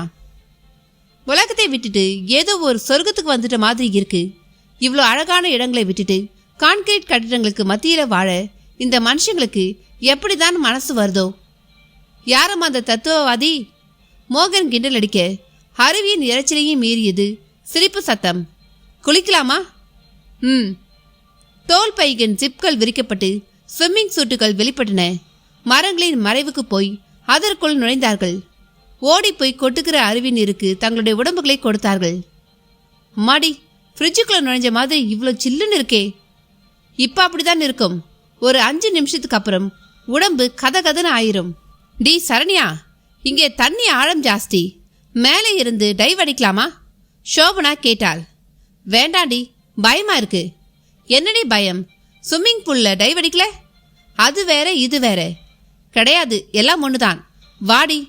சரண்யாவை இழுத்துக்கொண்டு பக்கத்தில் இருந்த பாறையின் விளிம்பிலிருந்து அம்பு மாதிரி நீருக்குள் பாய்ந்தாள். மோகன் மரத்தடியில் சாய்ந்து உட்கார்ந்தபடி வான் செய்தான். Saranya, be careful. ஓடை எல்லா இடத்துலையும் ஒரே மாதிரி இருக்காது. சில இடங்கள்ல சுழல் இருக்கும். அங்கே நீந்தி கொண்டிருந்த உற்சாகத்தில் மோகனின் எச்சரிக்கைக்கு அவ்வளோ முக்கியத்துவம் இல்லை. டி, நான் ஒரு மீனை பிடிச்சிட்டேன். அதை அப்படியே வாய்க்குள்ள போட்டு முழுங்கு. இவளே, இந்த ஃபால்ஸ்க்கு மங்கி ஃபால்ஸ்னு ஏன் பேர் வச்சாங்க? நம்ம மாதிரி வானரங்கள் அடிக்கடி வந்து குளிக்கிறதுனால தான். டி, சீரியஸா கேட்குறேன், சொல்லுடி. யாருக்கு தெரியும்? அந்த வாட்டர் பிளான்ட்டை பாத்தியா? ஆரஞ்சு நிறத்துல இல்லை? இதோ பறிச்சிட்டு வரேன். சோபனா அந்த வாட்டர் பிளான்ட்டை நோக்கி வேக வேகமாக நீந்தினாள். தண்ணீர் கலந்ததில் மிதக்கிற தாவரம் கொஞ்சம் தள்ளி இருந்த பாறை இடுக்கில் ஒதுங்க சோபனா தீவிரமாக நெருங்கி அதை பற்றினாள். அதே வினாடி தண்ணீருக்கடியில் அவளுடைய பாதங்களை யாரோ பற்றுவது போல் இருந்தது. திடுக்கிட்டு காலை உதறினாள். முடியவில்லை. கால்களை பற்றி இழுத்த இழுப்பில் முரட்டுத்தனம் இருந்தது. சோபனா கலவரமானாள். யாரது? பயமிரவிய அவளுடைய குரல் அருவியின் ஓவென்ற இரைச்சலில் மற்றவர்களின் காதுகளுக்கு எட்டாமலேயே போயிற்று. சக்தியை எல்லாம் திரட்டி பலமாய் குரல் கொடுக்க எத்தனைக்கு முன் வெடுக்கென்று முழு உடம்புமாய் தண்ணீருக்குள் இழுக்கப்பட்டாள் சோபனா. அத்தியாயம் 14. பிரின்ஸ்பாலும் செக்யூரிட்டி ஆபீசர் மேனனும் இறுக்கமான முகங்களோடு சாந்தகுமாரியை பார்த்தார்கள். பிரின்சிபால் எரிச்சலான குரலில் கேட்டார், மிஸ் சாந்தமேரி, இதுக்கெல்லாம் என்ன பதில் சொல்ல போறீங்க? சாந்தமேரியின் முகம் வியர்வையில் இருந்தது. சார், இதெல்லாம் உங்களுக்கு எப்படி ஆச்சரியமாகவும் திகைப்பாகவும் இருக்கோ அதே மாதிரி தான் எனக்கும். இந்த மோசமான புத்தகங்கள் கேசட் எப்படி என் ரூமுக்குள்ள வந்ததுன்னே எனக்கு தெரியல. ரெட்டிகுலஸ். உங்களுக்கு தெரியாம உங்க அறைக்கு யார் வந்திருக்க முடியும்? சாந்தமேரி ஏதோ பதில் சொல்லும் முன் செக்யூரிட்டி ஆபீசர் மேனன் அவளை கையமர்த்தி விட்டு கேட்டார், உங்க அறை சாவிய வேறு யார்கிட்டையாவது கொடுத்து வச்சிருந்தீங்களா? இல்ல. இந்த ரூமை நீங்க மட்டும்தானே யூஸ் பண்றீங்க? ஆமாம். காலேஜுக்கு வரும்பொழுது ரூமை லாக் பண்ணிட்டு தானே வரீங்க? ஆமாம். இந்த பூட்டோட டூப்ளிகேட் சாவியும் உங்ககிட்ட தானே இருக்கு? ஆமாம். சாந்தமேரியின் குரல் நடுங்கியது. சோ உங்களுக்கு தெரியாம யாரும் அறைக்குள்ள நுழைஞ்சி இதெல்லாம் வைக்க வாய்ப்பில்லை தானே? வாய்ப்பில்லை தான். ஆனா மிஸ் சாந்தமேரி, பொய்ய ரொம்ப நேரத்துக்கு உண்மை மாதிரி பேசிட்டு இருக்க முடியாது. இந்த உலகத்தில் இருக்கிற ஒவ்வொருத்தருக்கும் ஒவ்வொரு வீக்னஸ் இருக்கு. உங்களுக்கு எப்படி ஒரு வீக்னஸ்? சார், பிலீவ் மீ, இந்த விஷயத்துல ஏதோ தப்பு நடந்திருக்கு. எனக்கு 2 நாள் டைம் கொடுங்க. அந்த ஆபாசமான புத்தகங்களும் கேசட்டும் என்னோட ரூமுக்கு எப்படி வந்துச்சுன்னு நான் கண்டுபிடிச்சு சொல்லிடுறேன். ஒரு அழகான கட்டுக்கதையை உருவாக்க 2 நாள் டைம் கேட்குறீங்களா? நோ சார், இது யாரோ பண்ணின சதி. அந்த சதியை வெளிச்சம் போட்டு காட்டத்தான் 2 நாள் அவகாசம் கேட்கிறேன். பிரின்ஸ்பால் தான் அணிந்திருந்த மூக்கு கண்ணாடியை கழட்டி கையில் வைத்துக்கொண்டு சாந்தகுமாரியை கூர்மையாக பார்த்தார். 2 நாளைக்குள்ள நீங்க குற்றவாளி இல்லைன்னு ப்ரூஃப் பண்ணாட்டி நீங்க என் மேல் நடவடிக்கை எடுக்கிறதுல எனக்கு எந்த விதமான ஆட்சேபனையும் இல்லை. அத்தியாயம் 15. கூடவே நீந்தி கொண்டிருந்த சோபனா எங்கே போனாள் என்று முதலில் சரண்யா தான் யோசித்தாள். பாறைக்கு அந்த பக்கமாக அவள் நீந்தி போன மாதிரி ஞாபகம். ஒருவேளை கரை ஏறிவிட்டாளா? சரண்யாவின் பார்வை சுற்றுமுற்றும் அலைந்தது. அர்ச்சனா, ராதா, மோகன் 3 பேர் மட்டுமே பார்வைக்கு சிக்கினார்கள். எங்கே போனாள் இந்த கடன்காரி? பாறைக்கு அந்த பக்கமாக நீந்தி சென்று பார்க்கலாமா? மூளையில் யோசனை தோன்றிய வினாடியே தோய்ந்து போயிற்று. சாதாரண சமயமாக இருந்திருந்தால் சரண்யா யோசிக்காமல் அந்த பாறை பக்கம் நீந்தி சென்று பார்த்திருப்பாள். ஏற்கனவே நடந்த அசம்பாவித சம்பவங்கள் அவள் மனசுக்குள் துண்டு துண்டாய் ஊர்வலம் போகவே பயந்தாள். சரண்யா வேக வேகமாக ஓடையை விட்டு கரையேறி மரத்தடியில் உட்கார்ந்து சுற்றுப்புறத்தை வேடிக்கை பார்த்து கொண்டிருந்த மோகனை கூப்பிட்டாள். மோகன், மோகன். என்ன சரண்யா, ஒரு நிமிஷம் இங்க வாங்களே. குளிக்கவா? நோனோ, பச்சை தண்ணியில் குளிச்சா உடனே எனக்கு சைனஸ் ட்ரபிள் வந்துடும். அதில் மோகன், நீங்க வாங்க சொல்றேன். சரண்யாவின் மாறிப்போன முகத்தை கவனித்துவிட்டு அவளை நோக்கி போனான். என்ன சரண்யா, ஷோபனாவை காணோம். என்ன? என் கிட்ட தான் அரட்டை அடிச்சுக்கிட்டே நீந்திக்கிட்டு இருந்தா. திடீர்னு பார்த்தா அவளை காணோம். விளையாட்டு காட்ட எங்கேயாவது ஒளிஞ்சிருக்கலாம். அந்த பாறைக்கு பின்னாடி பாரு. எல்லோருமா போய் பார்த்தார்கள். அந்த இடம் வெறுமையாக இருந்தது. மோகன் கோபப்பட்டு கத்தினான். ஆலியார் பார்க்கிலே ஸ்ட்ரிக்டா சொன்னேனே, தனியா யாரும் பிரிந்து போக வேண்டாம்னு. ஷோபனாவுக்கு கொஞ்சம் தைரியம் அதிகம். குரல் கொடுத்து பார்த்தார்கள். ஷோபனா, ஷோபனா. அருவி மட்டும் மோளமிட்டு கொண்டு இருந்தது. ஷோபனா, ஷோபனா. பதில் இல்லை. சரண்யா, ஷோபனா அந்த பாறை பக்கம் நீந்தி போனதை நீ பாத்தியா? பார்த்த மாதிரி ஞாபகம். மோகன் பேண்ட் ஷர்ட்டை கழட்டி கரையில் வைத்துவிட்டு ஜட்டியோடும் பனியனோடும் ஓடை நீருக்குள் இறங்கினான். பாறை பக்கமாய் நீந்தி போய் தண்ணீருக்குள் மூழ்கி மூழ்கி தேடினான். ஒரு 10 நிமிஷ தேடலுக்கு பின் மோகனின் கைகளுக்கு நார் மாதிரி எதுவோ கிடைக்க அதை தண்ணீர் மட்டத்துக்கு மேலே இழுத்தான். தலைமுடி. நெஞ்சுக்குள் கலவரம் சூழ்ந்து கொள்ள அந்த தலைமுடியை கொத்தாய் பற்றி தூக்கினான். ஷோபனாவின் தோய்ந்த தலை. கழுத்தில் கோடாய் கீறப்பட்ட இரத்த காயம். அத்தியாயம் 16. செக்யூரிட்டி ஆபீசர் மேனன் பிரின்சிபாலின் அறைக்குள் நுழைந்தார். வாங்க மேனன்.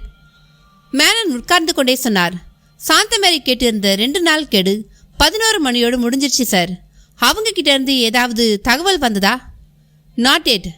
கூப்பிட்டு கேட்க வேண்டாமா? பஸ்ஸரை தட்டினார் பிரின்சிபல். வெளியே நின்றிருந்த பியூன் உள்ளே வந்தான். ஆறுமுகம், வார்டன் சாந்தமேரி அவங்க ரூம்ல இருப்பாங்க, நான் கூப்பிட்டு தான் சொல்லு. ஆறுமுகம் வெளியேறினான்.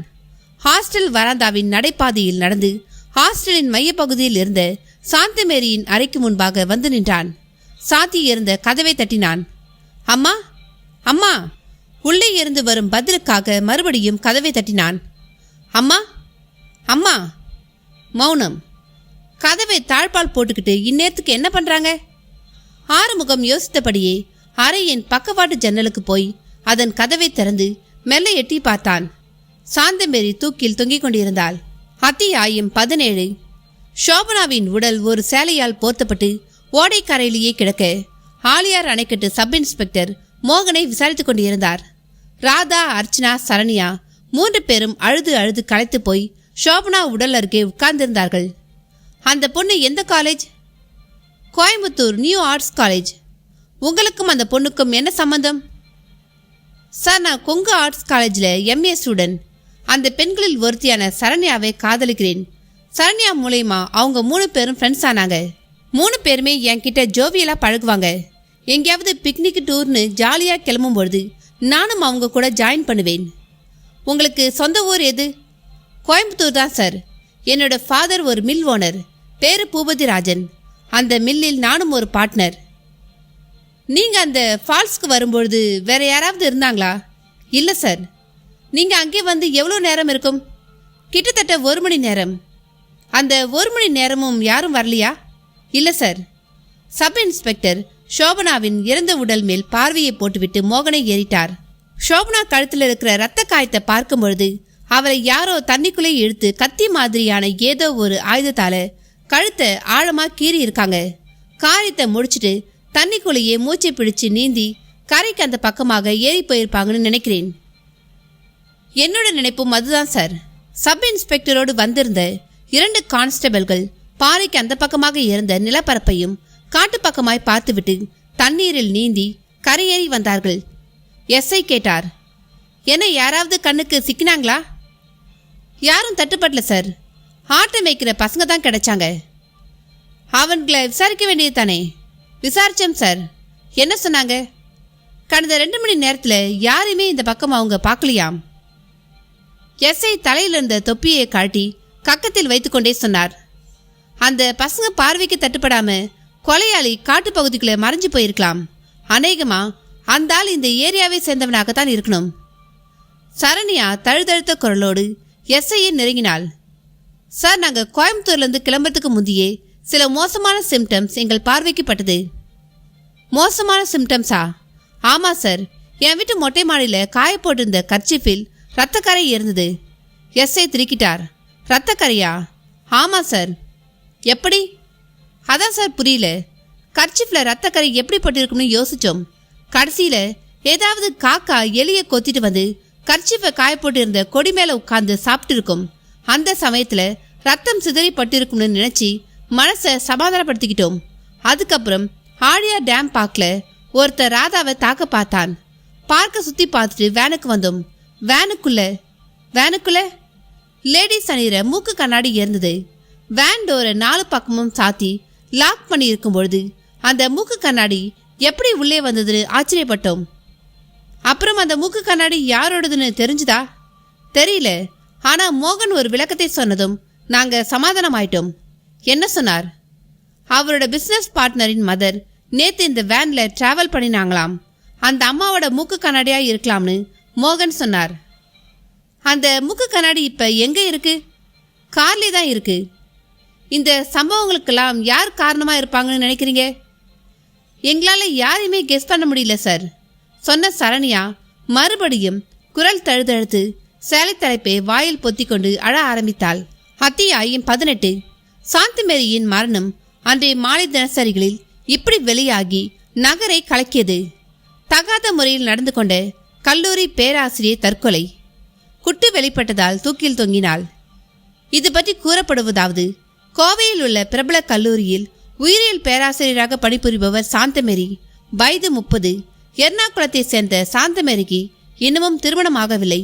உயிரியல் பேராசிரியராக பணியாற்றிய இவர் பெண்களின் விடுதிக்கு காப்பாளராகவும் இருந்து வந்தார். திருமணமாகாத சாந்தமேரி இரவு நேரங்களில் தன் அறைக்கு மாணவிகளை கூட்டி வந்து அவங்களோடு தகாத உறவு வைத்துக் கொள்வாராம். வாரத்திற்கு ஒரு தடவை நல்ல சினிமா படம் போட்டு காட்டுவதற்காக ஹாஸ்டலில் வைத்திருக்கும் டிவியும் டெக்கும் இவர் பொறுப்பில் இருப்பதால் ராத்திரி நேரங்களில் யாருக்கும் தெரியாமல் ப்ளூ பிலிம்களை போட்டு பார்ப்பதும் உண்டாம். மாணவிகளுக்கு இந்த உண்மையெல்லாம் தெரிந்தாலும் வெளியே சொல்ல பயப்பட்டார்களாம். ஆனால் துணிச்சலான சில மாணவிகள் கல்லூரி முதல்வருக்கு ஒரு கடிதம் மூலம் இந்த உண்மைகளை தெரிவித்து விடவே அவர் திடீரென்று சாந்தமேரியின் அறைக்கு சென்று சோதனை நடத்த ஒரு ப்ளூ பிலிம் கேசட்டும் சில ஆபாச புத்தகங்களும் மறைவிடத்திலிருந்து கண்டெடுக்கப்பட்டன. தன் காம நிலைகளை பற்றி குட்டு வெளிப்பட்டதால் சாந்தமேரி தூக்கு போட்டு தற்கொலை செய்து கொண்டார். இந்த சம்பவத்தின் காரணமாய் அந்த கல்லூரி விடுதி காலவரையின்றி மூடப்பட்டது. விடுதியில் தங்கியிருந்த பெண்கள் நகரின் பல்வேறு இடங்களில் தங்கி தங்கள் கல்லூரி படிப்பை தொடர்கிறார்கள். கல்லூரி முதல்வர் பேப்பர் நியூஸை படித்துவிட்டு செக்யூரிட்டி ஆபீசர் மேனனை ஏறிட்டார். சாந்தமேரியால காலேஜ் பேரை கெட்டு குட்டி சுவராயிடுச்சு. 2 நாளா காலை நேரத்தில் வெளியே வாக்கிங் போக முடியல. தெரிஞ்ச ஆட்களை எல்லாம் கேலியா சிரிக்கிறாங்க. சாந்தமேரியை உடனடியாக டிஸ்மிஸ் பண்ணி வெளியே அனுப்பியிருந்தா விஷயம் பேப்பர் வரைக்கும் வந்து சந்தி சிரிச்சிருக்காது சார். நிரபராதனை நிரூபிக்க 2 நாள் டைம் கேட்டதும் நாம் அதுக்கு ஒத்துக்கிட்டு தலையை ஆட்டிருக்க கூடாது. 2 நாள் அவளை ஹாஸ்டலில் தங்க விட்டது மிகப்பெரிய தப்பு. மேனன் பொறுமை கொண்டிருக்கும் பொழுதே அறை கதவு மெல்ல திறக்கப்பட்டு பியூன் எட்டி பார்த்தான். பிரின்சிபால் சிடுசிடுத்தார். என்ன, உங்களை பார்த்து பேசணும்னு சாந்தமேரியுடைய தம்பி வின்சென்ட் காத்துட்டு இருக்கா சார், வர சொல்லு. பியூனின் தலை மறைந்ததும் அந்த இளைஞன் உள்ளே நுழைந்தான். 25 வயது இருக்கலாம். கலைந்த தலை, சோர்வான கண்கள், தாடையில் முள்முள்ளாய் ரோமம், கையில் ஒரு பழுப்பு நிற கவர். மேனன் சிறுசிறுப்பாய் கேட்டார். என்ன? சொல்லிட்டு ஊருக்கு புறப்படலாம்னு வந்தேன். நீ என்ன இங்க விருந்துக்கா வந்த? சொல்லிட்டு போறதுக்கு? உன் மோசமான அக்காவுக்கு காரியங்களை பண்ணிட்டு போறதுக்காக வந்த. பண்ணிட்டு போக வேண்டியது தானே? போறதுக்கு முந்தி சொல்லு. காலேஜ் ஆஃபீஸில் இந்த கவரை கொடுத்தாங்க. சொல்லிக்கொண்டே அந்த கவரை நீட்டினான் வின்சன். வாங்கி பார்த்த பிரின்சிபல், இது உங்க அக்காவோட சம்பள பாக்கிக்கான செக், உனக்கு சேர வேண்டியது தான், எடுத்துக்கிட்டு போ. இப்போ இந்த செக் எனக்கு வேண்டாம் சார். ஏன்? என்னோட சிஸ்டர் குற்றவாளி இல்லைன்னு உங்களுக்கு நான் ப்ரூஃப் பண்ணிட்ட பின்னாடி இந்த செக்கை வாங்கிக்கிறேன். மேனன் வெகுண்டார். அப்படின்னா உன்னோட சிஸ்டர் மேலே நாங்கள் அபாண்டமாக பழி சுமத்தி இருக்கோம்னு சொல்றியா? உங்களை நான் குற்றம் சொல்லலை சார். பின்ன என்னோட சிஸ்டருக்கு எதிராக திரைமறைவில் ஏதோ நடந்திருக்கு. அந்த உண்மை என்னன்னு தெரிஞ்சுக்காம நீங்களும் முடிவு எடுத்துட்டீங்க. Stop the nonsense. இந்த காலேஜில் உங்கள் சிஸ்டர் மேலே யாருக்கும் எந்த பகையும் இல்லை. உண்மையாகவே எந்த குற்றமும் செய்யலைனா அதை நிரூபிக்க பார்க்கணுமே தவிர தற்கொலை செய்து கொள்ளக்கூடாது. குற்றம் பண்ணின மனசு குறுகுறுத்ததுனால தான் அவ தூக்கில் தொங்கிட்டா. தரங்கெட்டத்தனமாக நடந்துக்கிட்ட உன்னோட சிஸ்டருக்காக நீ ஒன்றும் வக்காலத்து வாங்கிட்டு வர வேண்டாம். இந்த செக்கை எடுத்துக்கிட்டு போ. நோ, இந்த செக் உங்ககிட்டே இருக்கட்டும். எப்போவாவது ஒரு நாளைக்கு உண்மை உங்களுக்கு தெரியும், இந்த உலகத்துக்கு தெரியும், அப்போ வந்து வாங்கிக்கிறேன். பிரின்சிபால் நீட்டிய கவரை பொருட்படுத்தாமல் வின்சன் வேக வேகமாக அறையை விட்டு வெளியேறினான். அத்தியாயம் 19. கல்லூரியில் மதிய உணவுக்கான இடைவேளை. பயாலஜி லெபார்டரிக்கு எதிரே இருந்த மரத்தடியில் சரண்யா, ராதா, அர்ச்சனா 3 பேரும் கவலையாய் உட்கார்ந்திருந்தார்கள். கொஞ்சம் தொலைவில் தெரிந்த கல்லூரியின் வராந்தா வளாகத்தில் மாணவியர்களின் நடமாட்டம் சொற்பமாய் தெரிந்தது. ராதா சொன்னாள், நான் ஊருக்கு போலாம்னு இருக்கேன். என்னடி திடீர்னு? இது அர்ச்சனா. ஒன்றும் சொல்ல தோணலை. ஷோபனா சேர்த்து இன்னைக்கு 2 வாரமாச்சு. இந்த 2 வாரத்தில் ஒரு நாள் ராத்திரி கூட நான் சரியா தூங்கல. ஷோபனாவை நினைக்கிறப்பெல்லாம் நெஞ்சு கூடு பக்கு பக்குன்னு அடிச்சுக்குது. அது ஏன்னு நினைக்கிற? மைண்டை டைவர்ட் பண்ணு. முடியலையே. ஊருக்கு போயிட்டா மாத்திரம் மனசு சரியாயிடுமா? ஒரு சேஞ்சு தான். மோகனும் அதைத்தான் சொன்னார். சரண்யா குறுக்கிட்டு சொன்னாள். ராதா சில வினாடிகள் மௌனித்து விட்டு பின் நிமிர்ந்தாள். சரண்யா, ஷோபனா இறந்ததை பற்றி நீ என்ன நினைக்கிற? அவளுக்கு வேண்டாதவங்க யாரோ நாம பிக்னிக் போனப்ப ஃபாலோ பண்ணிட்டு வந்து அவளை தீர்த்து கட்டியிருக்காங்க. ஷோபனாவுக்கு வேண்டாதவங்க நமக்கும் வேண்டாதவங்களா இருந்தா? ஏய், நீ என்னடி சொல்ற? நம்ம 4 பேருக்கு வேண்டாத எதிரி ஒருத்தன் முளைச்சிருக்கான். நமக்கு எதிரியா? நாம யாருக்கு கெடுதல் செஞ்சோம்? நம்ம 4 பேரும் 6 மாசத்துக்கு முன்னாடி சாந்தி மேரிக்கு பண்ணின கெடுதல் மறந்து போச்சா? சாந்தி மேரி மேல அபாண்டமா பழி சுமத்தி அவளை தற்கொலை பண்ணிக்கு வச்சுமே மறந்து போச்சா? சரண்யா கேட்டாள். சாந்தி மேரியை மாட்ட வைக்கிறதுக்காக நாம பண்ணின காரியம் யாருக்கு தெரியும்? யாருக்காவது தெரிஞ்சிருந்தா? வீணா குழம்பாத. யாருக்கும் தெரிஞ்சிருக்க வாய்ப்பில்லை. இந்த ஊகமெல்லாம் வேண்டாம் சரண்யா. நாம ஆலியா டேமுக்கு போன பொழுது வேன்ல ஒரு மூக்கு கண்ணாடி இருந்ததே, அது மோகனோட பார்ட்னரின் அம்மா போடுறது இல்லைன்னு போன வாரம் தெரிஞ்சதுமே எனக்கு பொறி தட்டிடுச்சு. அப்படின்னா அது யாரோடது? சாந்தி மேரியோட மூக்கு கண்ணாடி மாதிரி இல்லை. ஏய், என்னடி இவ என்னென்னமோ சொல்றா? என்னென்னமோ சொல்லல, உண்மையை சொல்றேன். அது சாந்தி மேரியோட மூக்கு கண்ணாடி தான். சரி, அது அந்த அம்மாவோட கண்ணாடியாவே இருக்கட்டும். அதை யார் கொண்டு வந்து வச்சிருப்பாங்க? அதை நாம கண்டுபிடிக்கணும். நாம விளையாடின விளையாட்டு சாந்தி மேரியை தற்கொலை பண்ணிக்கிற அளவுக்கு கொண்டு போனது உண்மையா இல்லையா? ஆமாம், அந்த உண்மை யாருக்கோ தெரிஞ்சிருக்கு. அது கோபத்தை கொடுத்திருக்கு. அந்த கோபத்துல முதல் பலிதான் சோபனா. ஏய், எதையோ கற்பனை பண்ணிக்கிட்டு உளராத. சாந்தி மேரியோட தற்கொலைக்கு காரணம் நம்ம 4 பேரும் தான் என்கிற உண்மை நம்மை தவிர வேறு யாருக்கும் தெரியாது அப்படின்னு நாம நினைச்சிட்டு இருக்கோம். ராதா சொல்ல மற்ற 2 பேர்களின் முகங்களும் பயத்தில் வெளிரி போயிருந்தன. இப்ப என்னடி பண்றது? நாம போலீஸ்க்கு போக முடியாது. சாந்தி மேரியோட தற்கொலைக்கு நாம தான் காரணம்னு தெரிஞ்சா லாக்அப்ல உட்கார வச்சிருவாங்க. போலீஸை விட்டா வேற வழி? சரண்யா குறுக்கிட்டு சொன்னாள். ஒரே ஒரு வழிதான் இருக்கு. என்ன? என்னோட ஆள் மோகன் கிட்ட உண்மையை சொல்லுவோம். அவர் ஏதாவது ஏற்பாடு பண்ணுவார். அவரால் என்ன பண்ண முடியும்னு நீ நினைக்கிற? முதல்ல அவர்கிட்ட உண்மையை சொல்லுவோம். அதை கேட்டுட்டு அவர் என்ன சொல்றாருன்னு பார்ப்போம். மதிய கல்லூரி வகுப்புகள் ஆரம்பிப்பதற்கான பெல் சத்தம் கேட்டதும் 3 பேரும் எழுந்து வகுப்புகளை நோக்கி நடக்க ஆரம்பித்தார்கள். அத்தியாயம் 20. இரவு 8 மணி. காலிங் பெல் அலரும் சத்தம் கேட்டு சமையல் அறையில் உட்கார்ந்து ராத்திரி டிஃபனை சாப்பிட்டுக் கொண்டிருந்த சரண்யா, அர்ச்சனா, ராதா 3 பேரும் ஒருத்தரை ஒருத்தர் பார்த்து கொண்டார்கள். மோகன் தான் வந்திருப்பார்னு நினைக்கிறேன். இந்நேரத்துக்கு அவர் வரமாட்டாரே. ஏய் ராதா, நீ போய் பாரண்டி. பக்கவாட்டு ஜன்னலை திறந்து வாசல்ல யார் நிற்கிறாங்கன்னு பார்த்துட்டு அப்புறமா கதவை தர. நீ பாட்டுக்கு அவசர குடுக்கையாட்டும் போய் திறந்துடாத. ராதா எழுந்து போய் முன்பக்க அறைக்குள் நுழைந்து பக்கவாட்டு ஜன்னலை கொஞ்சமாக திறந்து வெளியே எட்டி பார்த்தாள். ஆலியா டேம் சப் இன்ஸ்பெக்டர் நின்றிருந்தார். கதவின் தாழ்பாலை விளக்கினாள் ராதா. வாங்க சார். எஸ்ஐ உள்ளே நுழைந்தார். என்ன 3 பேரும் ஒரே வீட்டுக்கு வந்துட்டீங்க போலிருக்கே?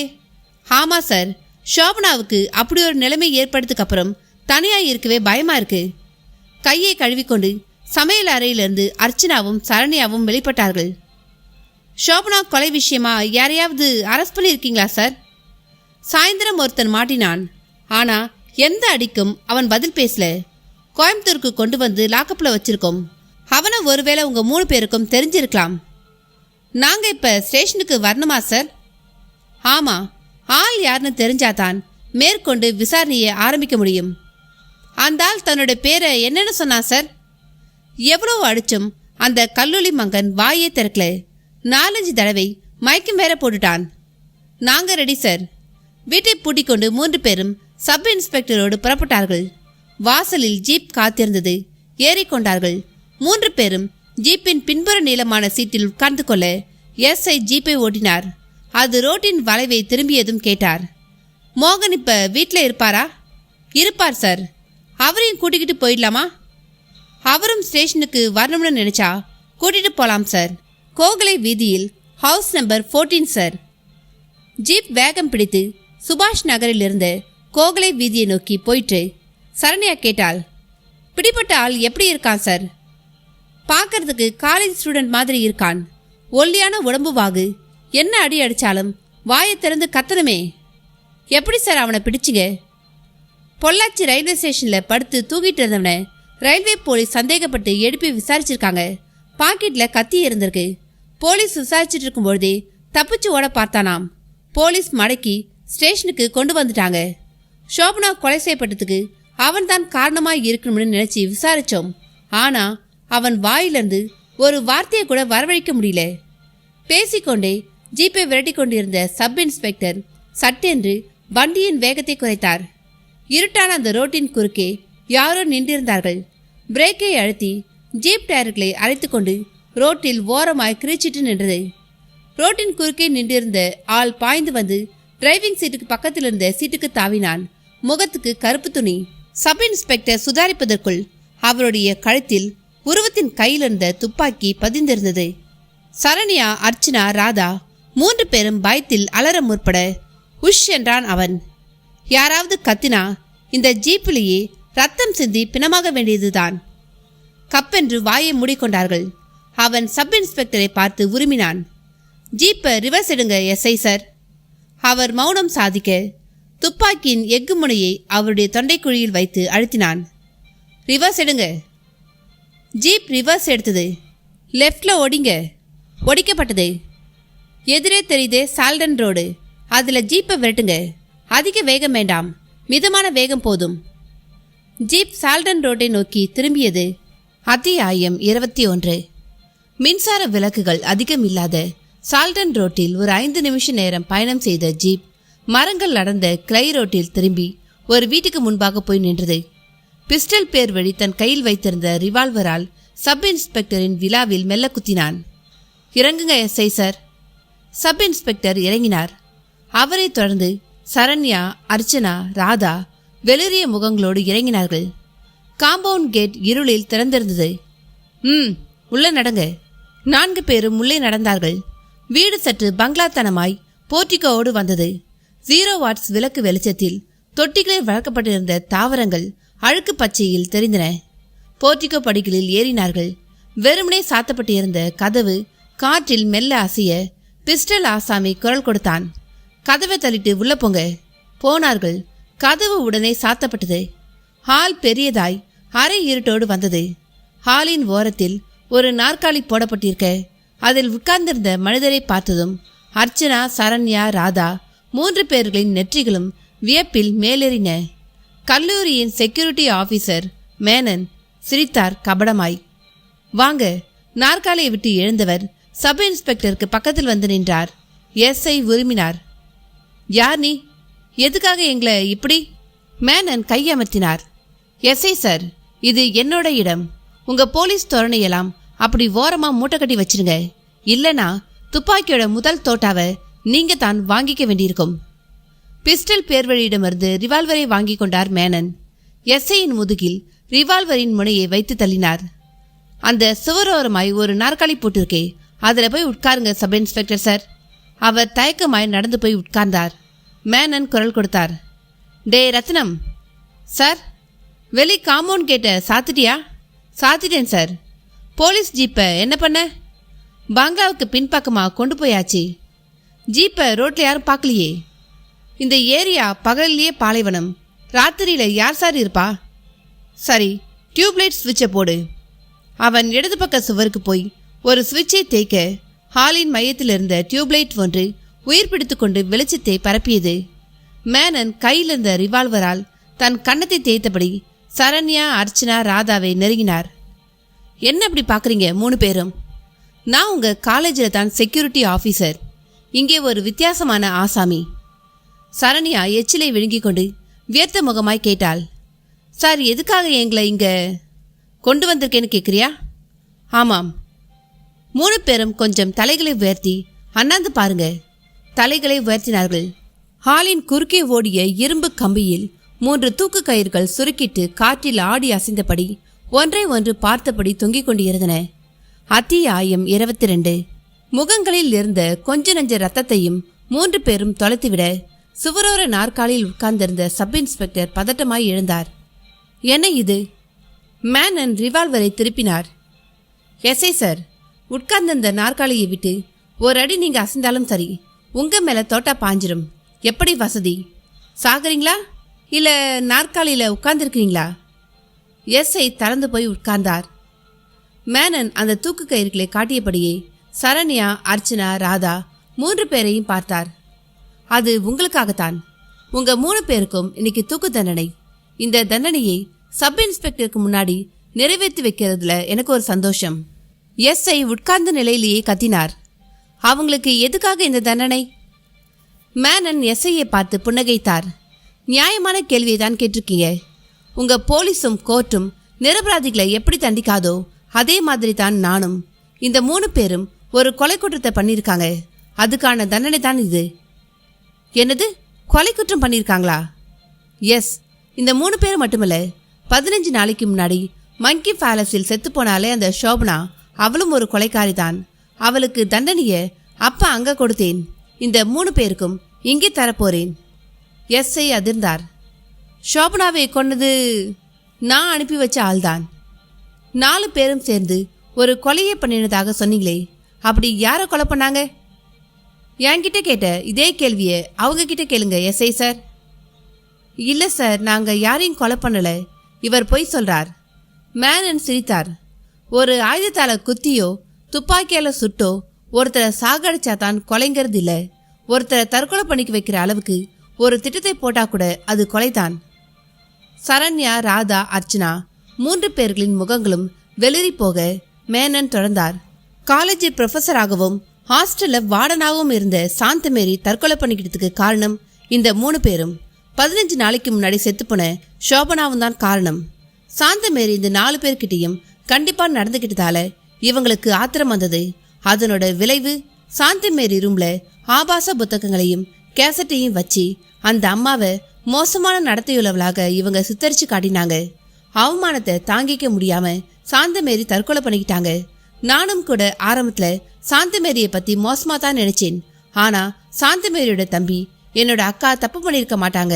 அவங்க நிரபராதின்னு நிரூபிக்கப்படுகிற வரைக்கும் இந்த செக்கை நான் தொடமாட்டேன்னு சாந்தமேரியோட சம்பள பாக்கி பணத்தை வேண்டாம்னு சொல்லிட்டு போன நாளிலிருந்து நான் இந்த விவகாரத்தை உன்னிப்பாக கவனிக்க ஆரம்பிச்சேன்.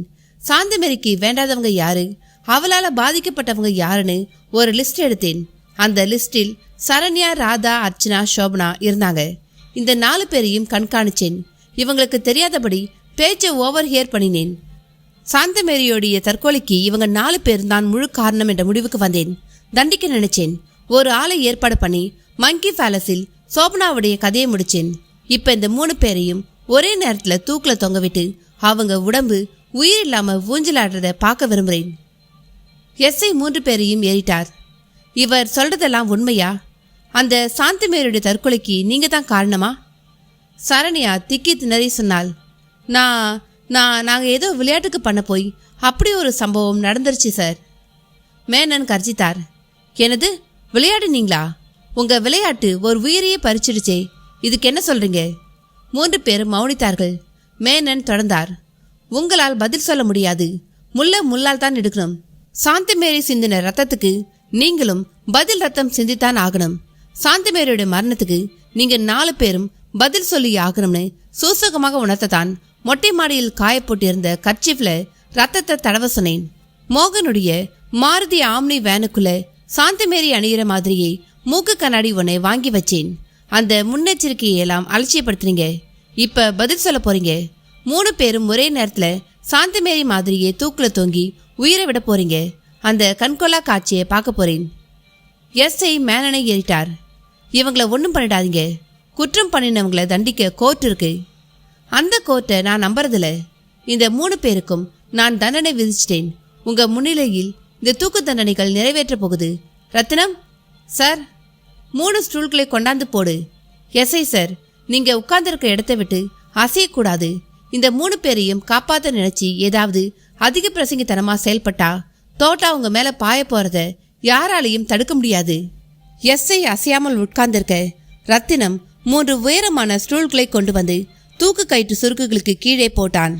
ராதா, சரண்யா, அர்ச்சனா 3 பேரும் வியர்த்து வழிய உடம்புகள் தன்னிச்சையாய் நடுங்கின. மேனன் உருமினார். மரணம்ங்கிறது எப்படி இருக்கும்னு உங்களுக்கு தெரிய வேண்டாமா? சுருக்கு கயிற்றுல கழுத்தை மாட்டிக்கிட்டு உடம்போட மொத்த எடையை தாங்கிக்க முடியாம அது படுற அவஸ்தைய நீங்க அனுபவிக்க வேண்டாமா? அர்ச்சனா கும்பிட்டாள்.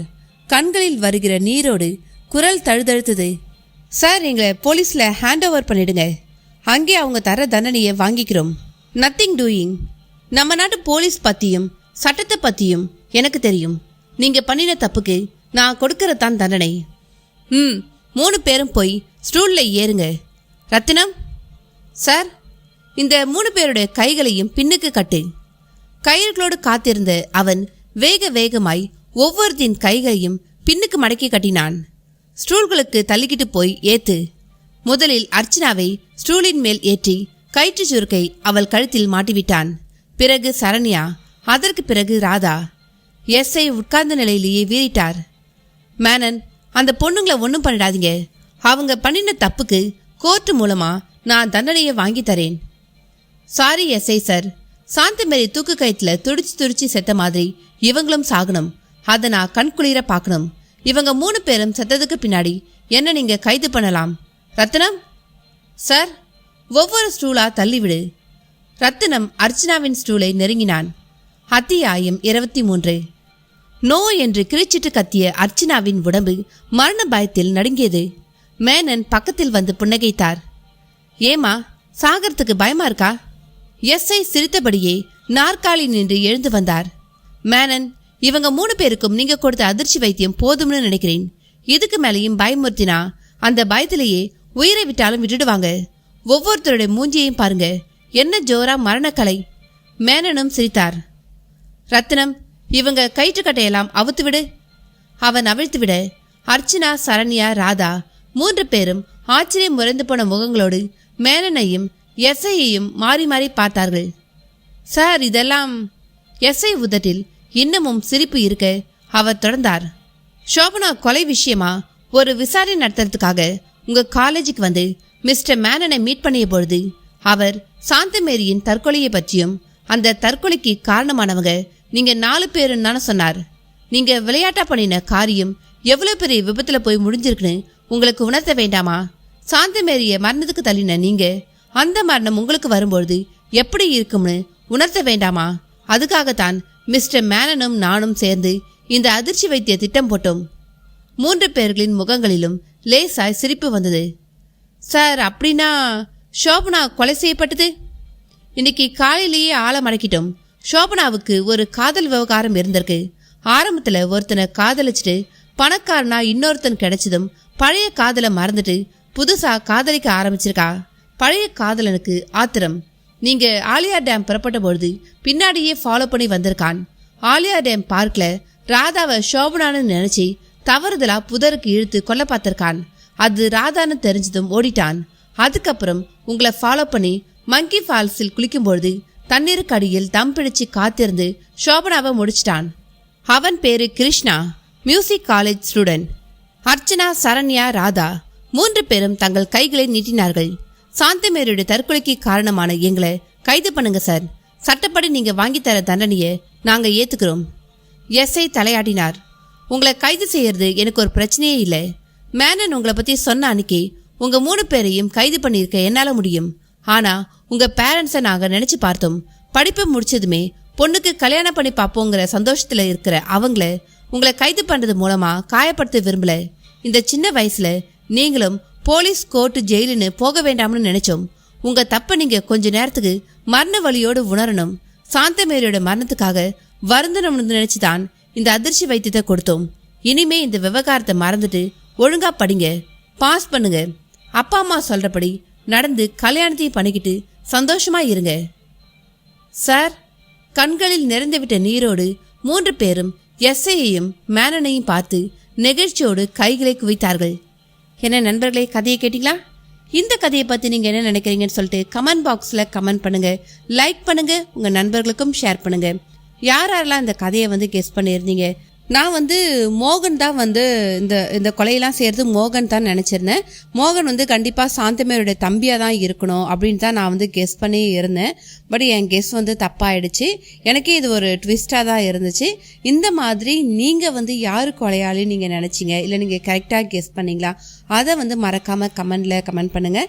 நீங்கள் பண்ணுற அந்த ஒவ்வொரு கமெண்ட்ஸ் தான் என்னுடைய சேனலை நிறைய பேருக்கு கொண்டு போய் சேர்க்கும்ன்ட்டு நான் ரொம்பவே நம்புகிறேன். அதனால் மறக்காமல் ஒரு சின்ன கமெண்டாக தட்டி விட்டுட்டு போங்க. நன்றி, வணக்கம்.